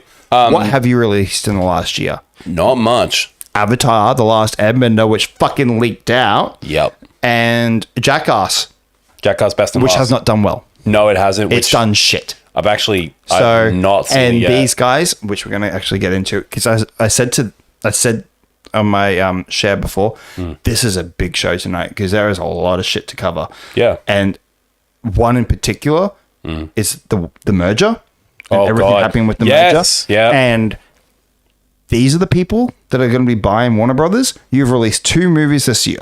One's leaked. One's the other leaked trash, and one's shit. which sucks because I love Jackass. And you're the ones that are doing Warner Brothers. Worries me. Yeah. Will said this here. There's also a series adaptation of Carrie being made. Why? You know, it's funny though. Matthew Lillard's involved with it. So? Yeah, exactly. So doesn't matter though. You can have a key actor in it. It doesn't change it. I mean, for goodness sake, he was involved with Five Nights at Freddy's 2, and that movie tanked. Yeah, he was supposed to be in Scream 7. Yeah, he was supposed to be, Yeah, but he good didn't on do him, it because Scream 7 was shit. yeah, Scream 7 was shit. He didn't do it because I wholeheartedly He did do it, and it got cut, I believe. He got cut, yeah, which sucks considering that he's been in the original. And Scream 7 just such a letdown because of the way who did Scream 7? Who was the production? Who owned Scream, the French franchise? Is that Paramount? That's Paramount. I don't think it is. I don't think it's Paramount. If it is Paramount, we're not surprised considering that they are just terrible when it comes to releasing movies. Or even keeping movies, because now they're doing freaking they're starting to do Oh yeah, it is Paramount. Yeah, you also have Scream 7, which is also shit. yeah. And now that I still laugh as well, I'm starting to get like they're doing like the press and stuff for the Legend of Avatar, the Legend of Aang, Avatar Last So Airbender. what are the questions that they're going to ask? So we've already seen the movie about 3 months ago. What are your thoughts? We have. I've seen it. I'm not going to say where because I refuse to say information, but I actually have seen it. And I believe this movie should have been released in cinemas. But because Paramount just want money and put it on their streaming platforms, I hope that they don't get any money from this. I hope. Yeah, look, we spoke all about that. But Yeah, I've given my opinion about it. Yeah, literally. It doesn't really matter. That we're gonna go into that in another topic. I'm not going to say But, I'm not going to scream abuse at Paramount because but I am majorly just disappointed in them and how they've been releasing their movies lately and the reception all their movies. It's just lukewarm. It's just not good, guys. You guys need to do better. If you want us to believe that we'll get into more of that. All right, I need to save that for the merger one because I need to save that. But my point is that horror needs a change. It needs fresh, new IPs. What it's been doing. Yeah, it's what it's been doing. I am a fucking horror lover for a reason. If you guys have seen my cosplay stuff, I love horror. I have always loved horror ever since I started watching horror movies back when I was 14 years old. I fucking love horror. And while I loved Friday the 13th and I love Nightmare on Elm Street, we need to give way to new IPs. These are IPs from the friggin' early 80s and the 90s. Mainly earlier than that. If we're going to do reboots or remakes of cult stuff, give me a sequel. Give me a sequel to The Thing, please. Yep. Need to remind people, even though the 2011 one, I guess a lot of hate. I actually didn't mind it. I didn't like it until right at the end when I found out that it was a prequel. Yeah. One thing as well, they have remade both Friday the 13th and Nightmare on Elm Street. Yeah, and they did not do well. No, they did terrible. Specifically with the Friday the 13th, the Freddy versus Jason too. They did Freddy versus Jason, and but that was shit. That was shit. So I just got to box office wise, they all fucking failed. I have to tell you one thing about the Nightmare on Elm Street reboot they did. It almost made it also made Rooney Mara leave acting. She almost quit acting because of this movie. Yeah. She was involved with it because she was playing the same character. This is why I don't think it's a good idea, because literally the series has not done well in the last few times you've tried to do this. What is the point? Anyway. Yeah, it was just I had to mention that about the Nightmare on Elm Street reboot because one, they completely didn't understand the character of Freddy Krueger. Freddy Krueger is a child killer. He is not a pedophile. They actually completely got rid of that character arc. In fact, they got rid of so many different arcs about Freddy. Also, they just made him like they didn't actually add any of the humor, any of the wit that Robert Englund had with his role. Just terrible freaking movie, and I hate it. It's one of my least favorite horror movies. It was an unnecessary freaking remake that they did, and I absolutely despise it. And believe it came out 2010. This movie, you know what it has on Rotten Tomatoes for Nightmare on Elm Street reboot? 14% on Rotten Tomatoes, and it's rightfully deserved because the cast was it was so miscast. Jackie Earle Haley played Freddy. Yes, Rorschach himself from Watchmen. He played Freddy, and it was just sorry. That is why I think we need to get away from Freddy Krueger and Jason Voorhees. These are franchises that need to be left alone. We do not need anything new from them. It is about time we get new IPs. Do it. Yeah, Rooney Mara as Nancy, and you had Katie Cassidy in this movie as well. And you had Killian Lutz, Clancy Brown was in this movie as well. There were a lot of people involved with this, and it just sucks because they just didn't get it. It like I said, if you ever want to know more about why that reboot is terrible, Rooney Mara almost quit acting because of that reboot. Yeah. And then you had the reboot of Friday the 13th, which again, I believe Jared Padalecki was involved with that. He was in that movie, and that sucked too. But I'm gonna get off that. We need to jump on something else. What do you got for me, Matt? I'm just trying to get it up properly so I can display it better. Oh, I see what you're trying to do there. Try right click, open an image, a new tab.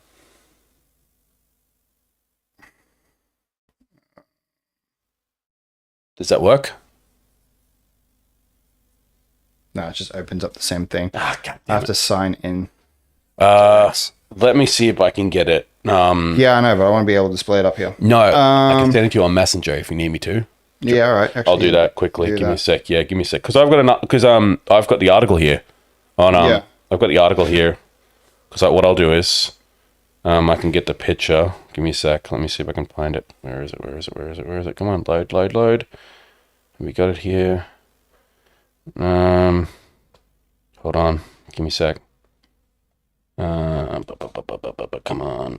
I know. What are your guys' thoughts? Do you think that we should be focusing on new original content Yes. with horror, or do you think that it's not a bad idea to bring back original, villain, like iconic villain characters, horror characters, not villain characters? I guess you could say it's the same thing. I mean, I've heard a lot of people debate saying, well, yeah, you've got that, I suppose, but it's done better than the original, in my belief. Yeah. Especially with Welcome to Derry. Yeah, especially with Welcome to Derry, especially with the It franchise. That need to be fixed up, because the last time they did it was with the one with Tim Curry. And while I love Tim Curry, it's not my favorite horror movie compared to the movies they did with Bill Skarsgård as Pennywise the Clown. Yeah. Give me a sec. I'm just about to get that picture up for you. I've got it saved. I'm sending it to you right now. There you go. You should get it right there on Messenger. Okay. 3, 2, 1. Sending. Come on. Send it. Sending. Come on. Send. Got it? Yep. All right. Does that work for you? Yep. Sweet. All right. So pop that up there on the board so we can have a look. This was concept art that is official. And I like it. It looks really cool. So we have finally gotten our first look at Avengers Doomsday Avengers concept Doomsday. art. This is concept art. This is official concept art released. There was another thing as well that was released alongside this as well, and I have that here. But what do you think of that? I love it. I absolutely Doomsday, love it. Doom right in the middle. Did you notice who's in underneath Doom? Loki. I Yeah. did notice that. Secretly. So Secretly, subtly. so subtly, but I like that Like, because he is literally right there. Tom Hiddleston was part of the cast of the Chairs when they did that live stream about a year ago. Was it a year ago they did that? Not a year ago they did that live stream. I think so. Yeah, I think so. I think Cyclops looks amazing. Dude, Gambit looks great. Gambit looks- Magneto wearing his fucking purple and So good, and it's not like, it's not just Magneto. It is the original Magneto. It's Ian McKellen. It's so good to see him. Also having the long hair too. I also really like the jacket on. God, yeah. Reed? Yeah. I love the jackets as well. I love Look the at the one jacket on. on Reed. Can you see the one on Johnny as well? I that really looks like great. it. Yeah, the one on Johnny too. Doom's mask looks great. Doom's mask looks fucking the thing sick. is, and this is, I'm also going to again reiterate what Campia said. You can tell here in this little concept art here who the main 3 protagonists are. Well, the main 3 storyline arcs are going to be. You've got Cap, you've got Reed, and you've got Doom. yeah, and They're the most prominent. First in and that foremost, first and foremost, I love how Steve is literally just like not a uniform, not a Captain America uniform. He's just wearing a black shirt and he's got Mjolnir in his hand. And I love how he's not being called Captain America. He is just being called Steve Rogers because Sam is Captain America. I'm glad he's honoring that. I also love how he's got a beard too. Did they confirm that? Yes, he is just. He said in Steve Rogers will return in Doomsday, not Captain America. True. Because Sam Wilson is Captain America, and I'm glad for that because I want Sam to still be Cap. Look, I know Brave New World didn't do very well. It was a shit movie. It was shit, but Anthony Mackie is so good as Sam Wilson.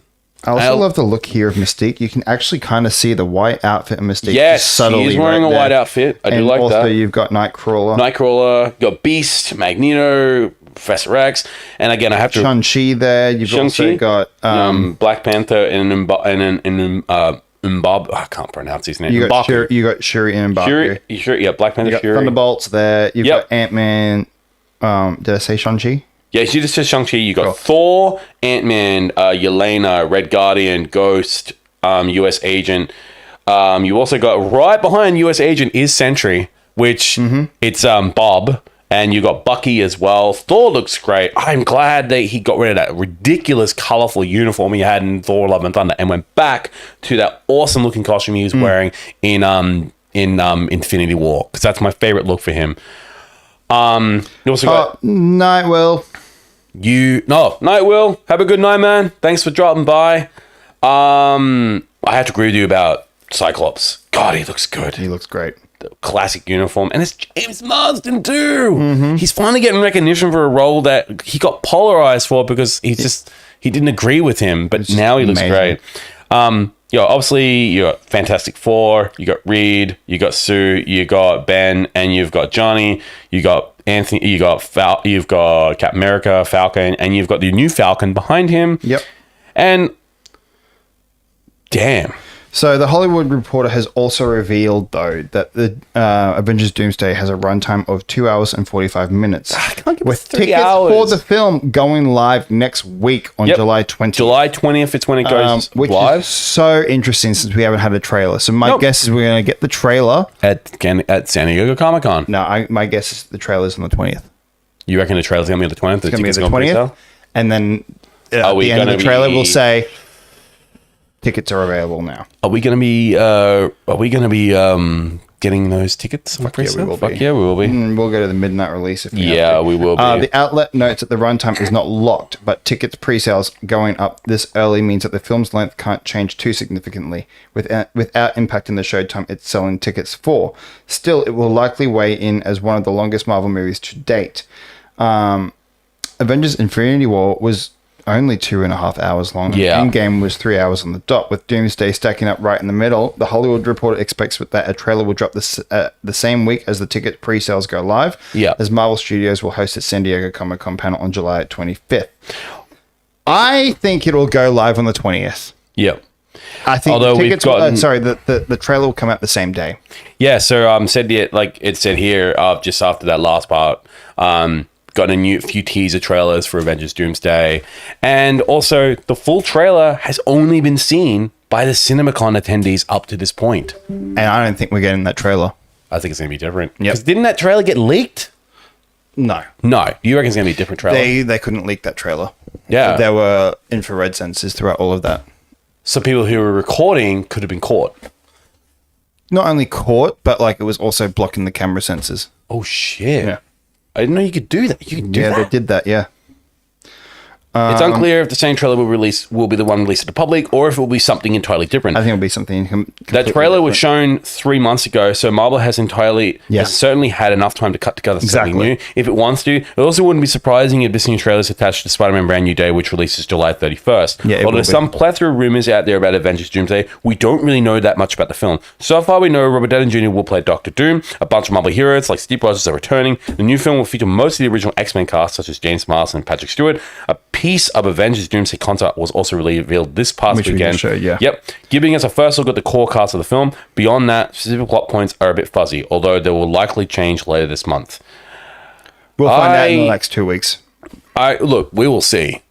Yeah, but it's about time they release About time. Like- We've talked. How many times we talked about over the phone? Like when they haven't released a damn trailer yet. I'm just so surprised. This is Yeah. the longest I think we've waited for a trailer for a movie that's so high up. That's like, what, And now the 6 tickets months are going. out Now the tickets are going on sale without a trailer. Without a trailer, Which is I have never seen a movie. So fucking nuts. It's nuts. I mean, they are trusting us to. They want us to trust them to buy tickets without a trailer. I have not seen anything. Always seen a few little teasers and what they got leaked, and then this concept artwork. I'm going to keep my expectations a bit low until I see a trailer. I want to see what we are working with. We've had no idea what a plot is. We have no idea what Doom really looks like because we've only seen those little glimpses of those leaks. But even then, I have a hard time believing it because there's been so much AI bullshit released about this movie that I can't believe anything until I see an official fucking trailer from Marvel. Until I see Marvel Studio presents Avengers Doomsday coming soon at the end of a trailer and I see the whole trailer, then yes, I'll have my expectations to the roof. Until then, it stays low until I see a fucking trailer. Yeah, I completely agree with you on that one. Mm-hmm. Completely agree. All right. There also was another movie that I wanted to talk about. We'll get to that. We're going to get to We're that. going to have another little break. We're going to have a little break segment. And also, A new segment. well, it's the same segment, but now a new segment video attached to it. That's right. Yeah. And I'm really keen to see it because I actually haven't seen it yet. Oh, I love the spinning wheel. Hell yeah. Trivial trivia. Your time to shine again, baby. Why do I do it? Why don't I do it on you? Is it because you know most of the answers in these cards? All right. All right. What do you got for We're me? not going to go through all of these. No, I know that. I know. You're just going to get it a small We'll little... start off with an easy one for you. Who plays Alfred in the Batman Begins? Oh, it's fucking Michael Caine. Yeah. Easily. I was going to talk about like Batman Returns. So even then, I know it's Michael I Gowan won't do plays that it. one because we just spoke about that one. What was that one? It was a fucking Nightmare on Elm Street. Under what title was the Disney film Zootopia released in the UK? God. Was it Zoo City, Zooton, Zooniverse, or Zootropolis? Zootropolis. It was Zootropolis. And a lot of people got confused recently over that too Because it's always two different movies. yeah, because Disney Plus added the UK title at one point, and people I were like, saw "What that. the I was fuck like, is huh? this?" What the hell is Zootropolis? And I realized it's just Zootopia. Why'd they do that? Is that just... It was just, I think, an accidental thing that happened Yeah. with the servers. Which musical film features the songs "Feed the Birds" and "Jolly Holiday"? Is it The Sound of Music, Chitty Chitty Bang Bang, My Fair Lady, or Mary Poppins? What are the songs again? Feed the Birds and Jolly Holiday. Is it Chitty Chitty Bang Bang? No, it is Mary Poppins. Damn! Need to get back and watch Mary Poppins again. In which Disney Pixar film does Kyle Fredrickson fly his house to Paradise Falls? Up. Yeah. Which city provides the setting for the 1996 film Trainspotting? Is it London, Cardiff, Belfast, or Edinburgh? Is it Edinburgh? Yeah. Good work. Because that's Hugh McGregor's film. Fucking easy one. What was that one? What fish is Nemo? That's a clownfish. Founded in 2010, the Africa International Film Festival has been held annually in which country? What are my choices? Egypt, South Africa, Nigeria, or Ghana? Ghana. Nigeria. Damn! I didn't even know that was... Here should be an easy one for you. All right. Which film of 1982 is based on Philip K. Dick's novel Do Androids Dream of Electric Sheep? Do I have choices? Conan the Barbarian, E.T., Tron, or Blade Runner? Is it Blade Runner? It's Blade Runner. Bingo. Love Blade Runner. Portrayed by Reese Witherspoon, Elle Woods is the protagonist of which film? Legally Blonde. Yeah. I know that because one of my sister, and two because you've talked about it. We talked about it not too long ago. The 2013 film Rush centers on which sport? Football, athletics, Formula One, or cycling? Formula One. Yes. This is a good movie. It was a good movie. Yes, that's the one with he played. It was about Niki Lauda, wasn't it? I think so. It was Yes. done with Chris Hemsworth. Yes, that's one with Niki Lauda. The precious necklace called the Heart of the Ocean is a major plot point of which film? Titanic. There you go. I only got one wrong. You did. Two wrong. Sorry. Yes. Two wrong. Yeah, well. Oh, it's pretty good. Actually, You did I actually well. like that. I also like the new segment. Thank you, Will, for that. I know you're not on the show anymore, but like seriously, thank you. We appreciate that a lot. Yeah, that was unexpected. Thank you, buddy. Thank you, man. That was actually really cool of him to do that. It was. Yeah. All right. So what do you got next for us, Matt? Because this has been a big show. I know you really want to talk. Do you want to talk about the big point and let this be the ending segment, or you got one more little No, point? we have a lot to go through still. Good Lord, this is going to be a long show, isn't it? I guess I don't really want to. I really covered a lot of that last week, but I do want to quickly just ask you, what are your thoughts on the whole PlayStation physical media aspect? I still think Sony's in the wrong, hugely in the wrong. I still think that this is a terrible business decision, and it is backfiring, majorly backfiring, because now you've got not just people absolutely roasting them on Twitter, and I mean like absolutely decimating them on all their platforms, not just on PlayStation, but also on their film page as well, which you don't agree with. I don't agree with. That's not cool because it's different. It's no longer about stuff. But now, I was actually talking to a friend of ours the other day about it. Actually, it was Dark Phoenix. yeah, it was Dark Phoenix. Yep. And because I sent him, I think I sent it to you as well, that Sony was teasing an announcement of some sort yesterday. Yeah, and they showed It was a brick wall of white. yeah, and- I've just got it right here actually. and- It's called the Flex Strike, something like I that. don't know. No, was it this one here? No. No, not that. Okay, so that's another No. one. Yeah. It was just Sony Pictures. It was the Yes. film. Yeah. And I thought it was... It very much looks like they could be announcing something to do with Pink Floyd. Yes. Which would be fucking sick. But everyone was going off at them about the physical media stuff. There were some stuff in there that was pretty funny about it, like, oh, if only that wall was physical or something like that. That's all. There were also rumors that it could be about Beyond the Spider-Verse, which would be cool. That'd be cool.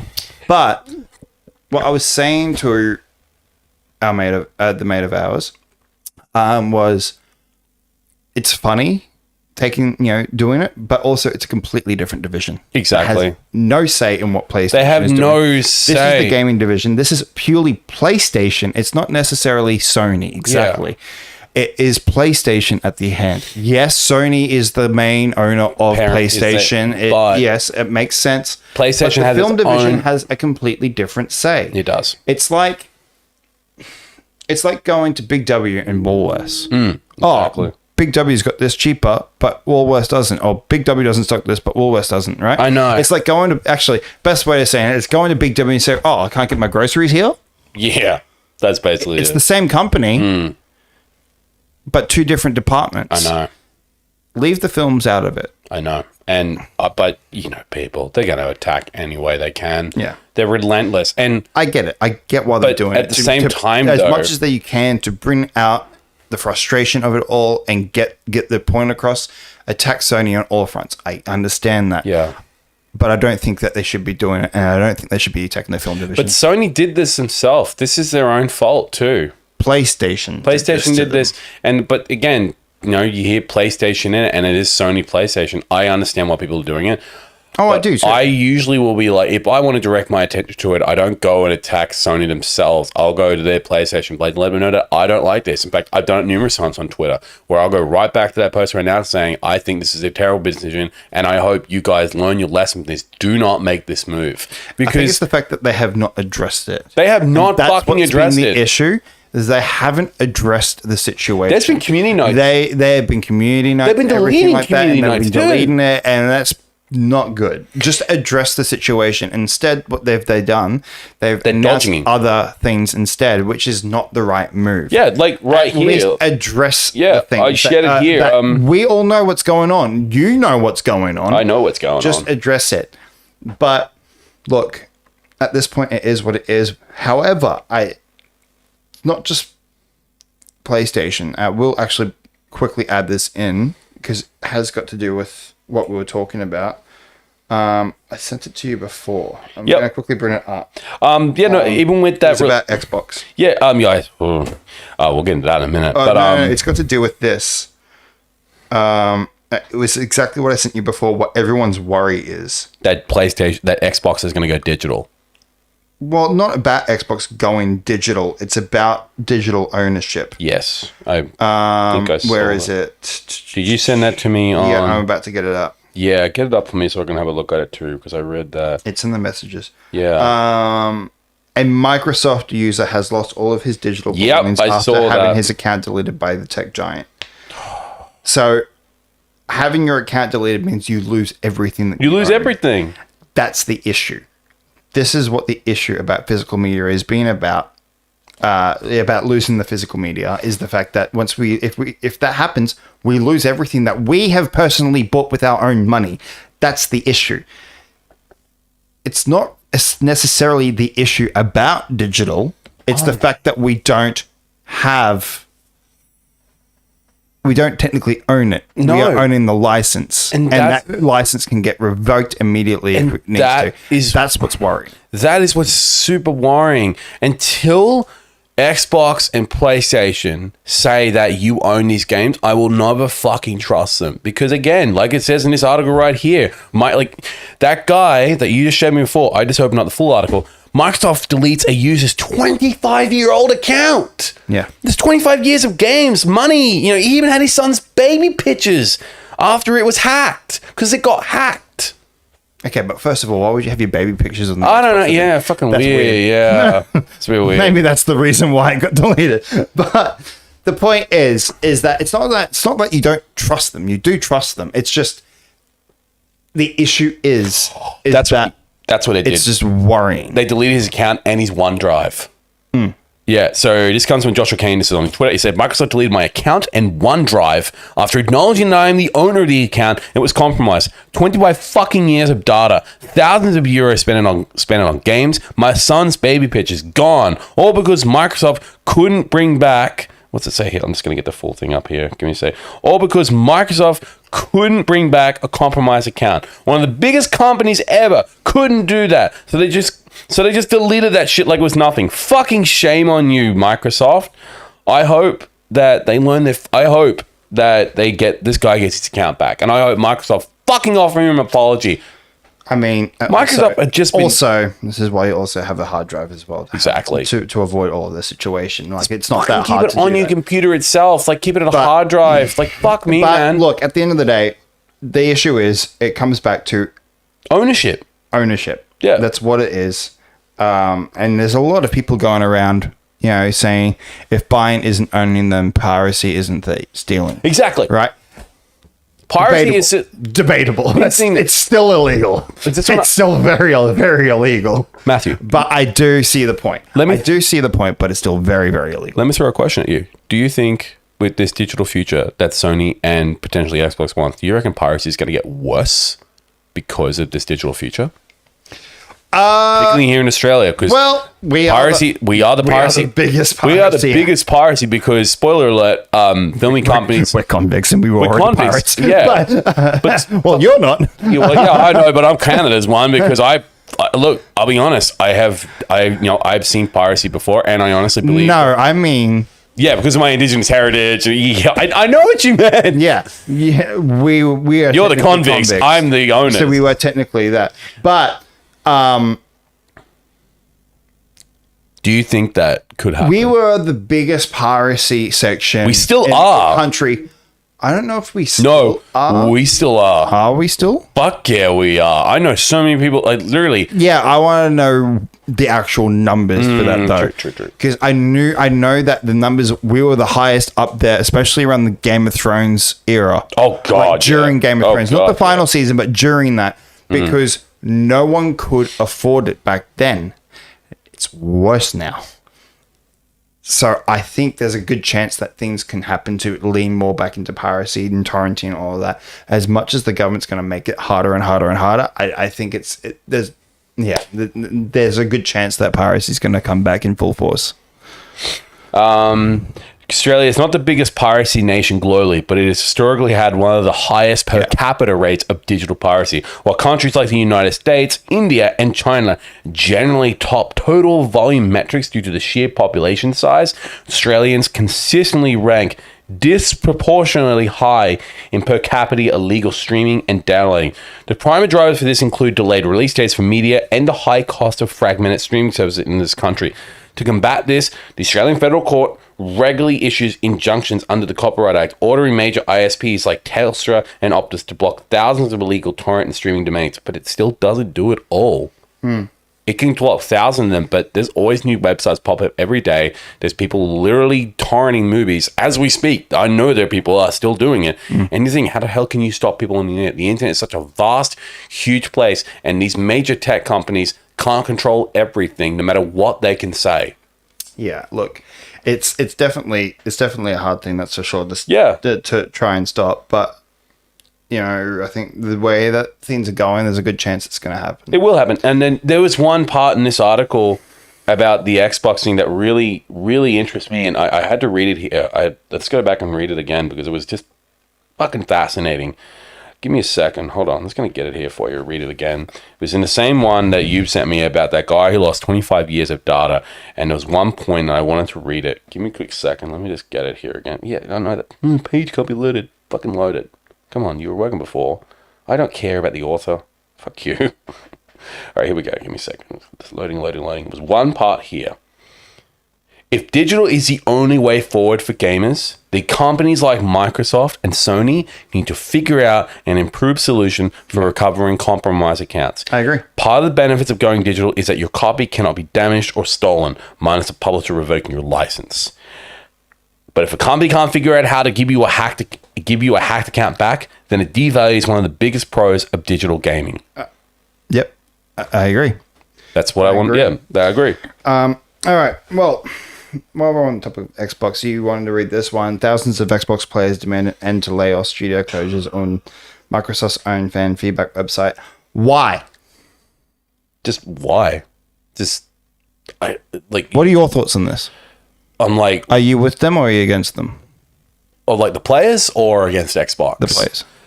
I can understand why they're demanding an end to it because like Why? I don't know. Just it seems like I see what Asher Sharma is trying to do, but I also see as well that this is going to be such a big mess that so many people are going to look. I'm always going to be on the side of the players, but this is so mixed about how I feel about it because I'm so struck down the middle about it. I normally am too, but this is wrong. What you don't think Xbox Players are wrong here. Players are wrong here. The You players think are the players wrong are wrong. Yep. See, I'm mixed about this. I'm not. in the middle. I'm sorry. You had we've spoken about this. Yeah, we have. We have spoken about this so much. And what I said, and you can go back on our Instagram and you can see a short about my thoughts with Game Pass, and that's the reason what's ruining Xbox. Yeah. And she's fucking confirmed it in this. She has confirmed But it. She confirmed it here's the today. thing. Yeah. Here's the thing. All right. Yes, last week I've got something right here. It's like right on my eyeline. Yes, they fired 3,500 people, Yeah, it's like and some of them 3,200 were veteran developers. They were across And that's Activision, and I Bethesda, understand, ZeniMax. I understand. That sucks. But the players, come on, guys! You are currently in a system with Xbox where they're fucking dying. They are dying. They are dying. They even confirmed all it. because of everything that Phil Spencer did, buying multiple studios with money he did not have. Especially Activision. That was their Especially biggest one. Activision, That was their was it? biggest And one. that was the biggest one. And Do you remember? you've got you have no exclusives. You've got nothing to keep this world living.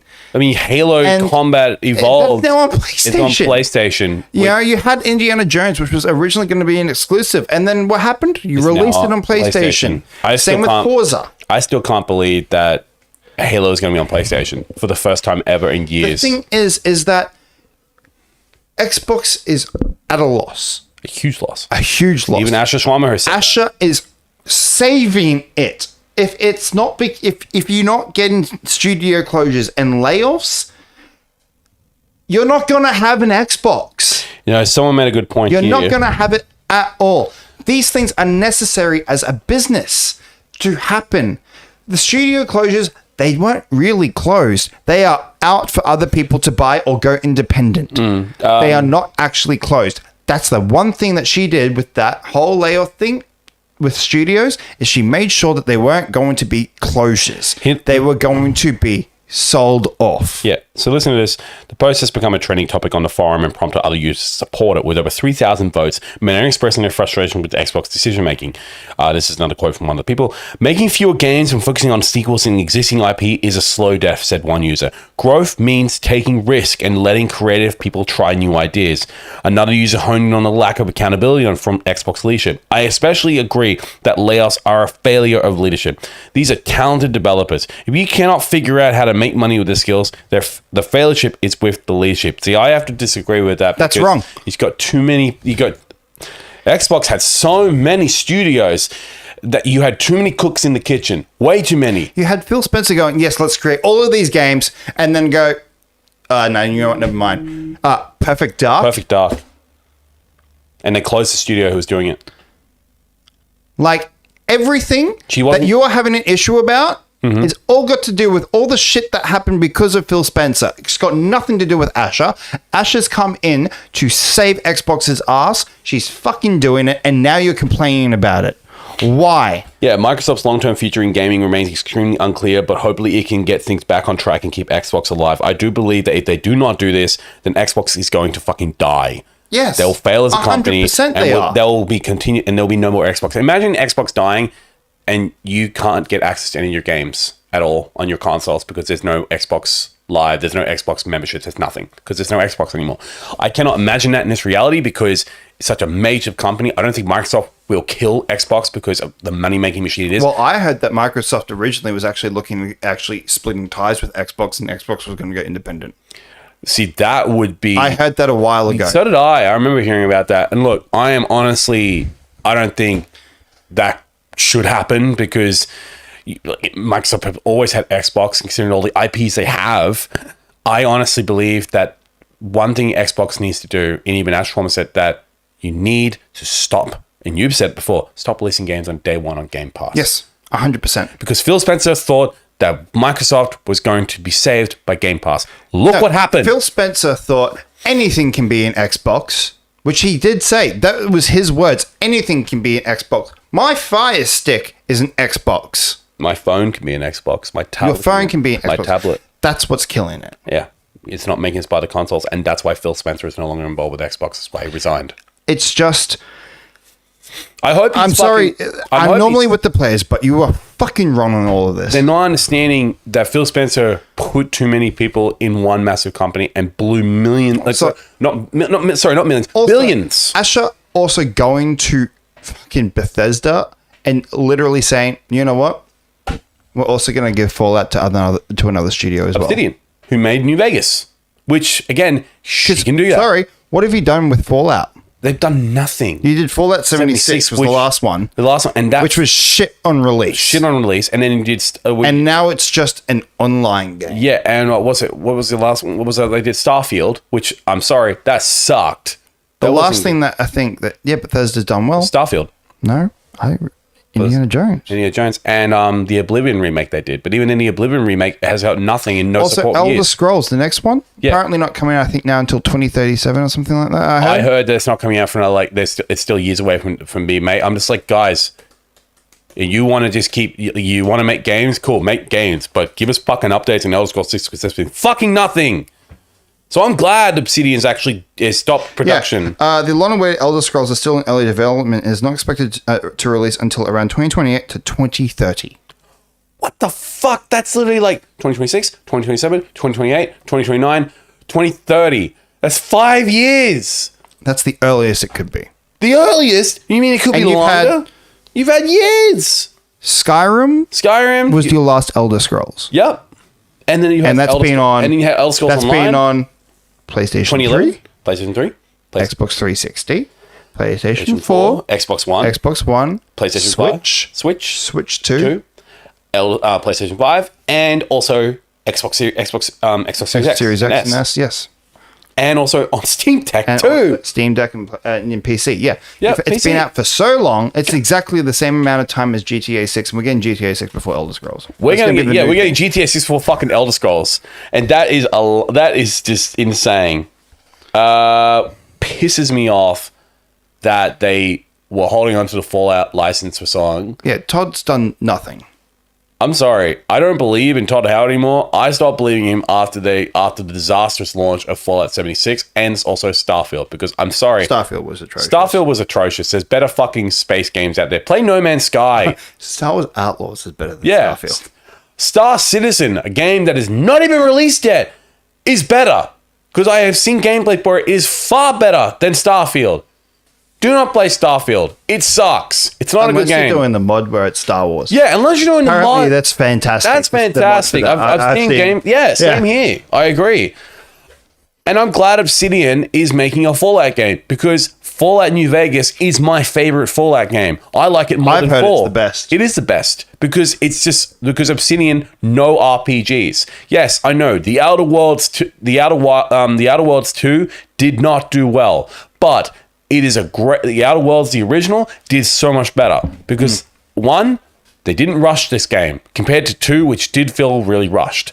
However, though, you put them into Fallout universe, they'll give you more than gold. They'll give you fucking diamonds because it is great with their ideology and the length.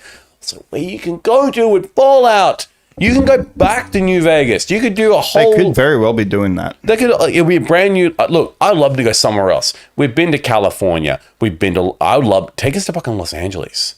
We've been to Washington. We've been to New Vegas. Take us to Los Angeles. New York. New York? Fallout New York? Could you imagine the Statue of Liberty? Oh, God, that'd be so cool. Like in this like in this like different like this futuristic type of like different like 60s like Pretty look. cool. It'll It'd be be really cool. I'd love New York City. Fuck, you want to be crazy? You want to be absolutely nuts? Can you imagine not even in America? Australia? Fallout Australia? That would be fun. I mean, that would be great. My client would landscape. absolutely love that. Oh fuck yeah, I would too. I'd love to see that. But yeah, look, I'm sorry. I'm sorry, with yeah, the players, I but have to agree. You know what? You're all wrong. I reckon they're wrong. She's doing an amazing job to save trying. the company that you want, that you like. Because that you're if playing Xbox goes, then you're only gonna have PlayStation. Or if Xbox goes, my Xbox Series X just becomes a freaking a table. fridge. A fridge, a table ornament. It's a fridge. It's a fridge. Yeah, I would actually, if it didn't work anymore and I couldn't turn it on or log in, I just turn it into a fucking bar fridge. You should. Yeah. But no, let us know your thoughts about that in the comments. How you feel about that? If you're with the players, if you're against the players, let us know. Yeah. We got two more. We'll briefly go over this one. Yep. I know that even though you probably would love to dive deep into it, but What is that one? The hunt for Gollum has begun. Yes. Andy So, Serkis Warner Brothers confirmed. Pictures has posted a video announcing the start of the production of Lord of the Rings: The Hunt for Gollum. Yep. Andy Serkis reprises the title role and is also set to direct the film. He can be seen in the clip in a mocap suit, readying himself for a shot on a virtual set before it cuts to some lovely mountainous New Zealand scenery So they're going back to New where a Zealand. film crew is setting up. Yep, they are doing both motion capture and it did also say here too they're using some de-aging technology for some of the characters in it. Most likely, probably Ian McKellen. You know, most likely Ian McKellen. I don't believe Orlando Bloom is involved with this. No. Also confirmed to be back are Ian McKellen and Elijah Wood. Elijah Wood, he's returning. And Lee Pace. Yeah, and Lee Pace as well. We'll see Elijah Wood in return to legendary roles of Brandon. More than 25 years from which Fellowship of the Ring released.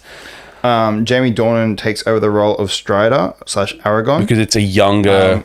it's a younger Aragon, and I'm actually for it because, look, I love Viggo. Viggo is incredible, and I would love to see him return, but also Viggo is pushing on a fair age now. I think he's in his 60s now. Leo Woodall will play Halvard, and Kate Winslet is Marigold, and Anna Taylor-Joy is the elf Seren. Yes, I did see that. I love Anna Taylor-Joy. I love Anna. She's incredible. She's the voice of Peach in the Mario franchise. Yeah. The Mario movies, yeah. So The Hunt for Gollum will be released in cinemas December 17th next year. So good. That's ballsy. To Yeah, get it out by next year. Yeah, next year. And they've just started production in the middle of July, in the middle of this year. So they're gonna prove it to us. I am very keen to see it because Andy Serkis is a great director. He's directed some amazing movies. Have you actually seen some of the movies he's directed? I haven't seen his Jungle Book that he did. Yeah, I haven't seen that. let me look it up. The movies he's done. Andy Serkis is an actor. I know you're looking forward to it. Of course I am. I'm... You're not big on Lord of the Rings. You're more big on like Aragon and other franchises. I mean, I grew up on Lord of the Rings. He actually directed. Even though the Aragon movie was shit, but Yeah, hey, the Aragon movie was the terrible. series though that's apparently Series coming. is- yes, I I am know. keen for that. So directed features. He directed Breath, Mowgli, Legend of the Yeah, Jungle, Mowgli was the Jungle Book movie. Venom. He did. He actually directed Venom, Let There Be Carnage. Oh, did he? I actually didn't know that. He also directed Animal Farm from Angel Studios, and he is now directing Lord of the Rings: The Hunt for Gollum. I don't know what Animal Farm is. I have never heard of Animal Farm. What the fuck is Animal Farm? Oh god. This movie. Don't watch Animal Farm. It sucks. It's generally negative reviews. It was a box office bomb, grossing $6.2 million against a $35 million budget. So it kind of sucks. It's got a great cast. Seth Rogen, Gaetan Matarazzo, Steve Buscemi, Glenn Close, Levin Cox, Kieran Culkin, Woody Harrelson, Jim Parsons, Andy Serkis, Kathleen Turner, and Iman Vellani. Oh, good cast. Yeah, it's an anime movie, and it looks like it doesn't look. It sucks. Anyway. Directed by Andy and written by Nicholas. No, I wouldn't watch it. But watch Venom, Let There Be Carnage. That's pretty cool. Mowgli, Lady in the Jungle. But again, a lot of people who know Andy Serkis, you know him from his acting work and his motion cap work. He's Gollum. But I'm keen. It's interesting to see if Gollum's going to swim. What? You didn't see? He does swim. Really? Because I didn't think Andy Serkis could swim. Where are we going with this? That was an Andor reference. Oh my god. I haven't seen Andor. Fucking what? I haven't seen Andor. Spoiler alert, I haven't seen Andor. I don't have Disney Plus at the moment. I can't watch it. I know it came out years ago. I know it came out a while ago, but I didn't get into it. Stop it. Stop giving me that look. Holy shit. Is it on the Plex server? No, it's not. I don't have Disney Plus, so I can't watch it Oh anyway. my god. Andor is by far one of the best I know. Star Wars Look, I've content that heard. they have I released. know. I have heard that spill before. Not only from you, but I also heard it from Will. I've also heard it from Caleb. I've also heard it from nearly all of SMA talking about Andor. I know about Andor. I just haven't watched it yet. Season 2's premiere, there's a whole section where Cassian hijacks a TIE fighter, and it's fucking I've heard that sequence. beautiful. I've heard that fucking sequence shot. was a good sequence there with that. It was with the good. TIE fighter. The whole show in general is amazing. It also just looks. I also, from what I've understood, apparently, in the show, TIE fighters are incredibly, really hard to control sometimes. Because the controls work, but Yeah.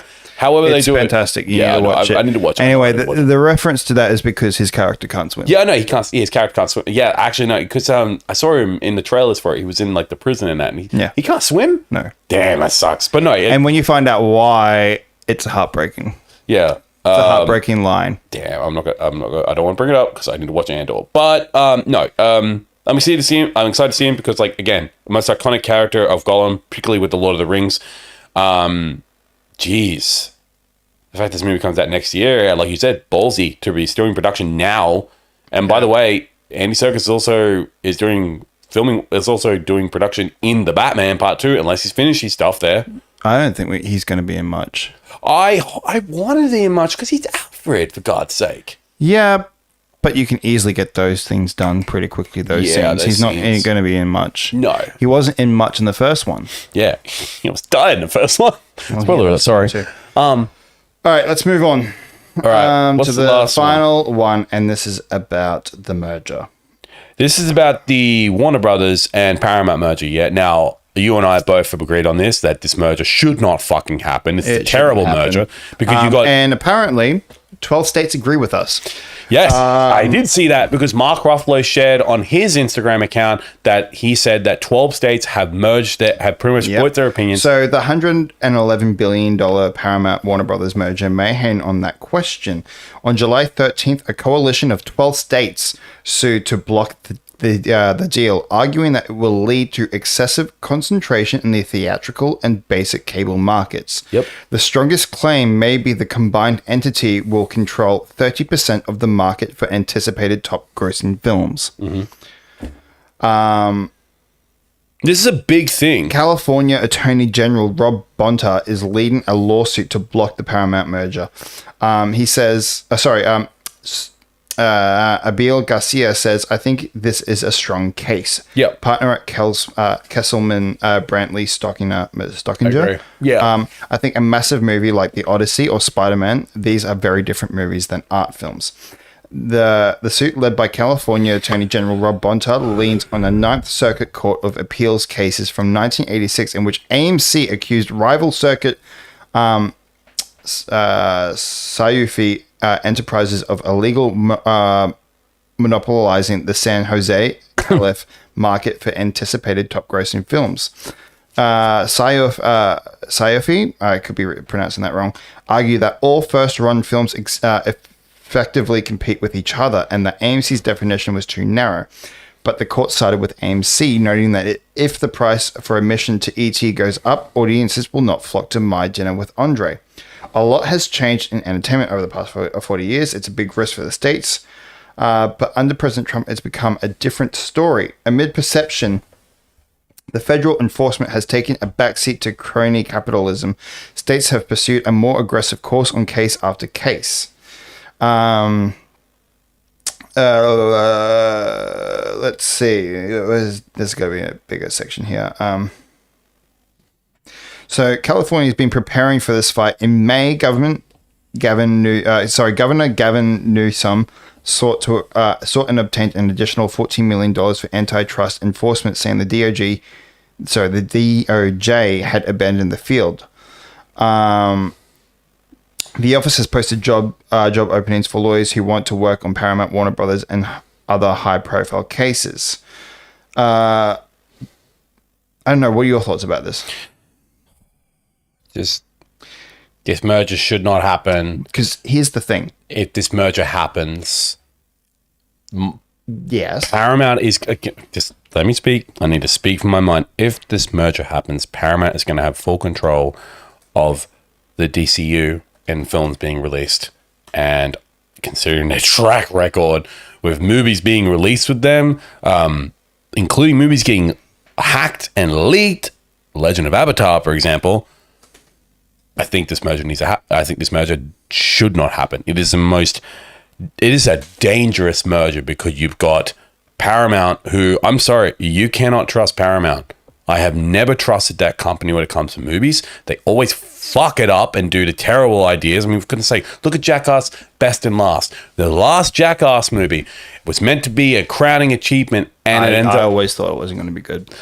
I didn't think it was going to be good. Look, I was excited to see it. I think the last one was average. You didn't like... I thought it was okay. It wasn't Yeah. great.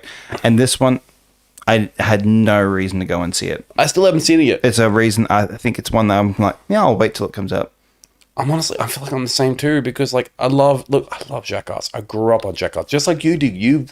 I think I grew up a bit more on Jackass compared to you did, though. Yeah. Because I watched the TV series, I watched all the Viva La Bam stuff, and I think when it comes to Paramount, I just don't fucking trust them when it comes to movies. They don't get it. Also, they don't get television series too, because look at the fucking Legend of Avatar stuff. So these states, might I add, right? What states are they?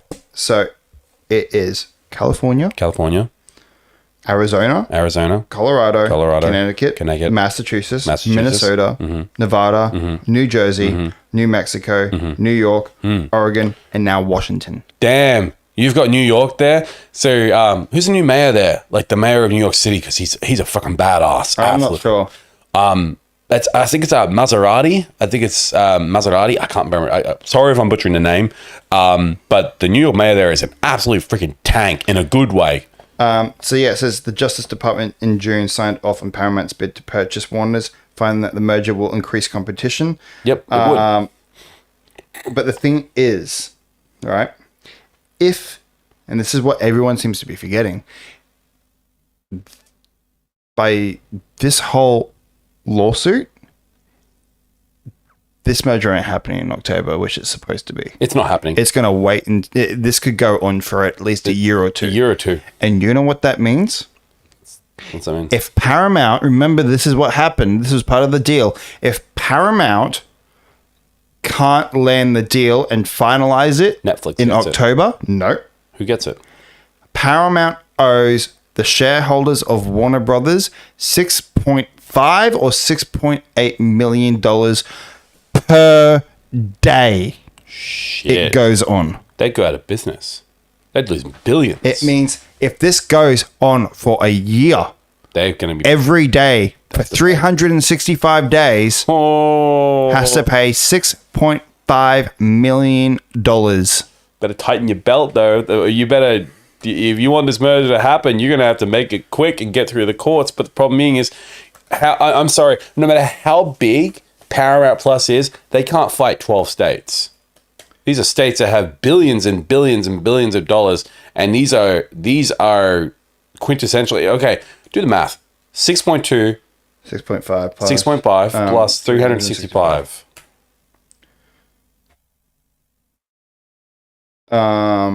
What do you got there, Matthew? Because it looks like an absolutely long friggin' numbers. What do you got? That can't be right. No, that cannot be right.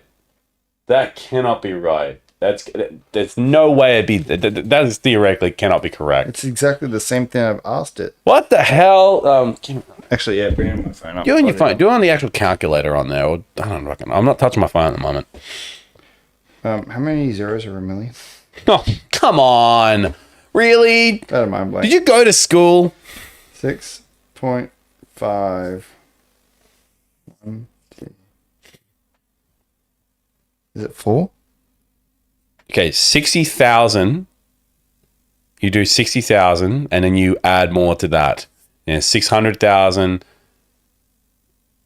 Think. It's 369. 3 sets of zeros. Okay. Let's just go 6 million. Yeah, go 6 million. 165. Sorry, times by 600. You'll be looking at 2 billion something. Like, yeah, around 2 billion, maybe 3 billion. Fuck. They owe them a lot of money. Yeah. And I don't think they can do it. Well, they can afford that. But Yeah, but they don't want to. they wouldn't want to. Fuck no, because that would absolutely completely almost bankrupt them. Now, not only has the 12 states now gone doing this, Isn't there a bunch of actors movie involved? theater groups have also backed the lawsuit to block Good. the Paramount merger. This also came out yesterday too. Cinema United and other organizations that have opposed Paramount's attempted mega merger with Warner Brothers Discovery applauded the move by the 12 state attorney generals on Monday. Yep.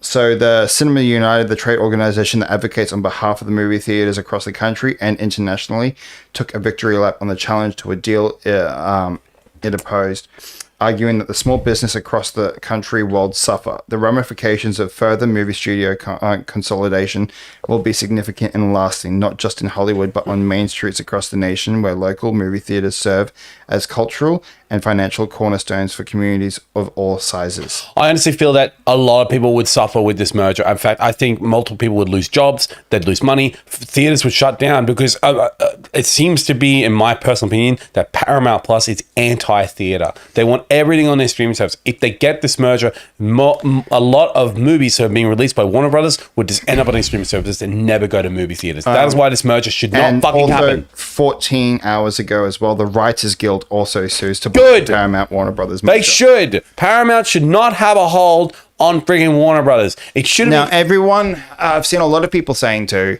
well, Disney with Fox did. It's like, yeah, Do you that think- was at a different time. Do you think? Yeah, but that was at a huge different time. Freaking Marvel is actually, so it was Well, Sony it was Disney bought Fox. Fox is actually, Disney's actually using Fox properties, and it's not even to do with that. It's more of, at the time there was no other main studios. There was still competition, but now if you lose Warner Brothers, you essentially have just streaming services, you essentially have Disney and Paramount as the studio heads. and that is not something you Universal. want. I'm sorry, that's not something you fucking want. Not in this climate. No way. Back then you had Warner Brothers, Paramount, Disney, Yep. Fox, Yep. Universal, right? You lose one. You still have 4 competitors. Exactly. Now you lose, and Sony. So you And had Sony, you have 5. 6. So you will have have 6, 5 sorry. competitors, right? 6, sorry, yeah. So now you will lose Fox. Yep. And then you'll lose Warner Brothers. Yep. You will have 4. You would have 4. That's not good. And that's not good. You don't want competition, and that's exactly what. You got Lionsgate and other studios as well. Yeah, but the point is the major companies, the major ones. the major ones, and you do not want Paramount to buy out freaking Warner Brothers because that would create competition. People would lose jobs. Theaters also, would go out of business. Disney only bought the film side. They didn't of Fox. buy the television They didn't buy side. a lot of the TV stuff. So they don't own Fox News. No, they don't. They don't own Fox News. They don't own Fox Sports. You still have Fox News. You still have Fox Sports. Yeah. Paramount will be taking everything that Warner Brothers owns. Which I think is dangerous. I think that's way too dangerous. That's too much power for one company too to much own. power. Yeah. And that's why the states are blocking us. That's why the Writers Guild is. That's why the actors That's why actors are getting involved, like Mark Ruffalo, and that's why theater companies are getting involved with this, because this cannot freaking happen. This should not freaking happen. It is the most dumbest and pig-headed and most greediest tactic I think I've seen from a production company. Funny here. It says here in a statement, a Paramount Skydance spokesperson doubled down on the company's previous assertions that the merger would lead to a healthier Hollywood with more opportunities for its workers. Fuck off. There will be more development slates, more series and film green lights, and our continued strong commitment to working with the Guild's writers across our brands. I'm sorry, if you're taking a whole nother company, you're essentially shortening. Yeah, you're just condensing it. You're not even. You're not going to be letting more workers No. there. You're going to be bringing in further. Yeah. So that doesn't make sense, mate. Like, that doesn't, yeah. That spokesperson doesn't know what the hell he's talking about. He should shut his mouth. He's just been paid to talk shit and basically said, we're going to do this. I'm like, well, the fuck you will. I'm sorry. I don't care how much money Paramount Plus is. They do not have compared to 12 freaking states. It says here that separately, the states claim that the deal will undermine the market for licensing of basic cable TV channels. Paramount and Warner Brothers are two of the top three players in this area, owning a portfolio of over 50 basic cable channels and the rights to some of the most in-demand programming such as March Madness and MLB games. Yep. This will translate to an enormous bargaining power if the deal is allowed to close. This deal should not be allowed to fucking close. At the forefront of Paramount's multi-pronged defense, tech giants like Netflix, Amazon, and Google are cornering Hollywood such that the only way to compete is through consolidation. Yep. Paramount's legal chief, Makan Delrahim, has repeatedly pointed to tech monopolies threatening consumers, talent, and labor across the industry. Look, he's not wrong there. He's not wrong there, but I'm sorry, you're trying to buy Warner Brothers. Can you okay, just hypothetically, just hear me out. If this merger happens, what if Paramount decides we're going to close Movie World? Well, that's the question that I've had for our friend. They could do that. Well, I don't think they will close it, but what happens with the name? It would change. Paramount World. I wonder if Pal World. I wonder. No, they'll get sued. It was. Yes, Pal was going to try to get in a lawsuit with Paramount Plus. That'd be freaking hilarious. Plus Nintendo. Nintendo. Guys, it's Nintendo Land. I'll be down for that. I'll be down for that too. But I wonder if it would just change to Movie World. Yeah. I mean, we already essentially call it Movie World. We don't really call it Warner Brothers Movie World. Yeah, they changed the rules. Get in the park. You need to have an active Paramount Plus subscription in order to get into the park. But I do wonder what would happen to the park, really. Because, wouldn't that mean it's not the only park? You know it's that? not. There's another Warner Brothers. There's Movie another World. Warner Brothers. I know about. Yeah. I know there's another one. What's that? Where is that? Is that the States, America? I think it's either in Europe or it's think so, around yeah. in Indonesia area, like in the Asia area. I think so. I'll do research. But yeah, I don't know. I don't like it, and I didn't like it. 6.5 million a day if it doesn't go through in October is fucking massive. And that's a lot of money out of there. That's insane. That's a lot of money out of their money purse if they don't get this deal. I feel like Warner Brothers is going to keep pushing to get this deal done. They're going to try to, put lawsuits, try to get this through. Look, they'll probably go into a deal of some sort where they will go, okay, well, we'll take this out and that can stay and everything. That's because that's what happened with Disney and Fox. Yeah, they went, okay, so we'll take this part out of the deal and this part out of the deal to consolidate it and to squeeze it down more. About, from what I've understood about it, it's more about just the trust, and you just can't trust them. You can't. Why would? I'm sorry, all these actors who have been involved with this, all these states, all the Writers Guild and these theater production companies, they've got a reason to do this because it's not that they don't trust them. It's more of they could this is going to hurt the industry more than and anything. it fucking will. I don't care what Paramount says. That spokesperson they're coming for is offensive. And I cannot believe some of the shit he was saying, the fact it's going to help the industry. It fucking won't help the industry. It would actually cause it more severe damage because more IPs you would control and more fucking movies would not go to the movie theaters. They end up on a streaming service. Because look, here's the thing. Theater is becoming such a hard thing to go to the movies nowadays because of streaming services. And if this merger happens, it would absolutely kill theaters. I would agree and disagree on that front about streaming services being hard for the movie industry. It's more of bless you. Excuse me. It's more of money these days. Exactly. It's more money.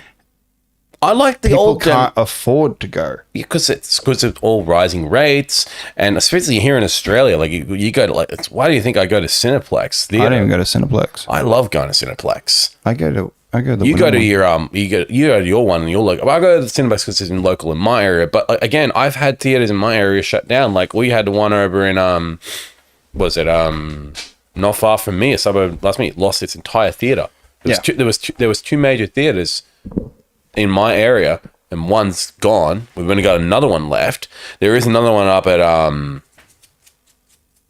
shopping center I'm talking about. We've been out there a bunch of times. And there's one up there, but I don't like going through event cinemas because they are so expensive. Look, I said this to my dad when I saw Supergirl for the second time last week. Yeah. You saw it again. I forgot about that. Yeah.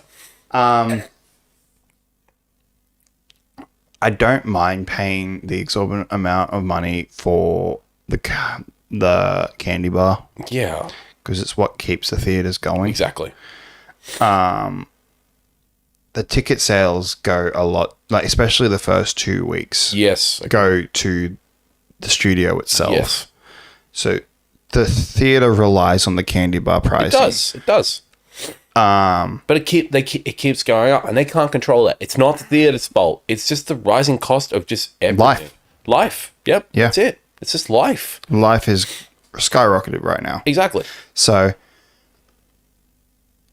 it's not really the streamer's fault.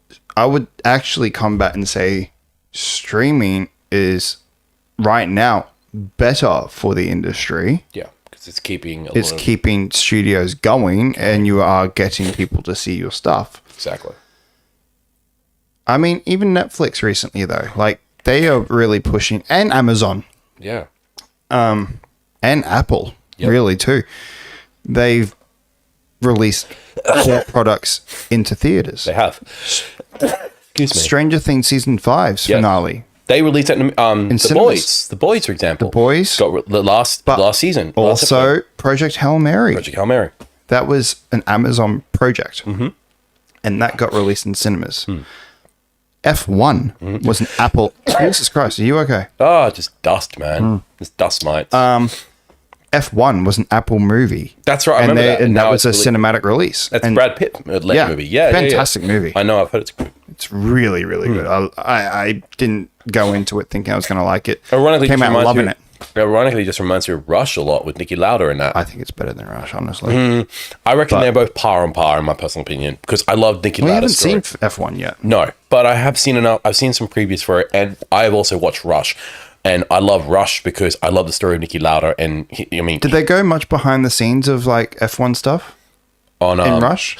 They did talk about the kind of the history of F1 and Formula One and that, but they mainly focus on Niki Lauda, his rivalry with. In F1, they go behind a lot. I know. It shows a lot of like, okay, so we're going to design the car. Yeah. And how can we design this car? Actually, in Rush, they actually talk a lot about the original designs of F1, of the Formula One cars, and how Niki Lauda changed the way we looked at it. And they took mechanics. I guess Rush was based on was based on Niki Lauda's life. A real person. Yeah, F1 is. Have you never heard of Niki Lauda? Yeah, what I'm saying is like. Yeah. It's more of like a biopic. Yeah. More than anything. It's F1 is more fictional. Yeah. But it shows more of like a behind the scenes of how they design these cars now in today's world of F1 into the superpowered cars that they are, and the way that they can get the engines to cool and everything like that, and subtle ways of somehow other companies have cheated. It's really good. The actor plays but like the point is all of these streaming services have done theatrical releases recently, and that's really good. It's keeping theaters alive. It's also showing, hey, streaming isn't just going to be on your TV. It's going to be released in theaters, which I'm glad that. Yeah. And I really think that this Paramount merger will damage that. It can damage it. I think it's going to damage more than just streaming. It's got nothing to do with streaming. It's going to damage more of theaters, the industry. Production companies, actors, fucking streaming services. There's going to be a whole list. You could be losing HBO Max, but they could come back and say, okay, we'll take out HBO Max. We'll leave that there. They need to come back to the drawing table. There's got to be all of this will come out in the lawsuit for sure. They need to come back to the drawing table. They need to come back to the table with a better fucking deal than what they're trying to offer now, because no one is accepting it. 12 states. We'll see. 12 states. I mean, for goodness sake, one of them is New York. One of the most. It is literally. I mean, for goodness sake, New York is one of the largest states in America. because one, it has its own freaking like It's the biggest place for it's filming. the biggest place to film because Yeah. it's fucking New York City. Yeah. And also California, major. That's Hollywood itself. Yeah. When California is basically coming up against saying, yeah, no, we're not letting that happen. And for probably Paramount's going, oh, it's California. But then you got 12 other states, including one of them is New York City. Yeah. Yeah, maybe think about this logically. Anyway, God those are our damn. thoughts. Those are thoughts. But hey, look, I don't agree with the merger. don't agree with it, and we'll see where this will be going. And I'm sure this won't be the last we'll be talking about it. Fuck yeah. Anyway, that is us for the show tonight. So in the meantime, you can go and follow us here on our socials at You fixed Pixelated it. Popcorn Podcast on TikTok, and YouTube Instagram. at Pixelated Popcorn Podcast. Where you're currently watching now, Facebook. the Pixelated Popcorn Podcast, and also Instagram at Pixel Pod. Pod. And you'll be able to see all of our reels on those sites, as well as the full shows on Twitch. I need to get the Twitch one now. Yeah, we did get a one now. But you'll be able to see the full videos on YouTube and Facebook, and I think Twitch as well will stay on there as well. Plus, categorized segments on both our TikTok and on our Instagram as well, where we highlight points from the show that we talked about, like some from this show or previous shows. We talked about Game Pass and that. Well, that's what I mean, yeah, with their reels. Yeah, and everything. exactly. So, yeah, I think it's cool doing that. Yeah. I like that. All right. Well, in the meantime, that's us, and we will see you guys next week for another episode of the Pixelated Popcorn Podcast. So until then, my name is Matt. And I'm Tyler. See you guys. Bye, guys.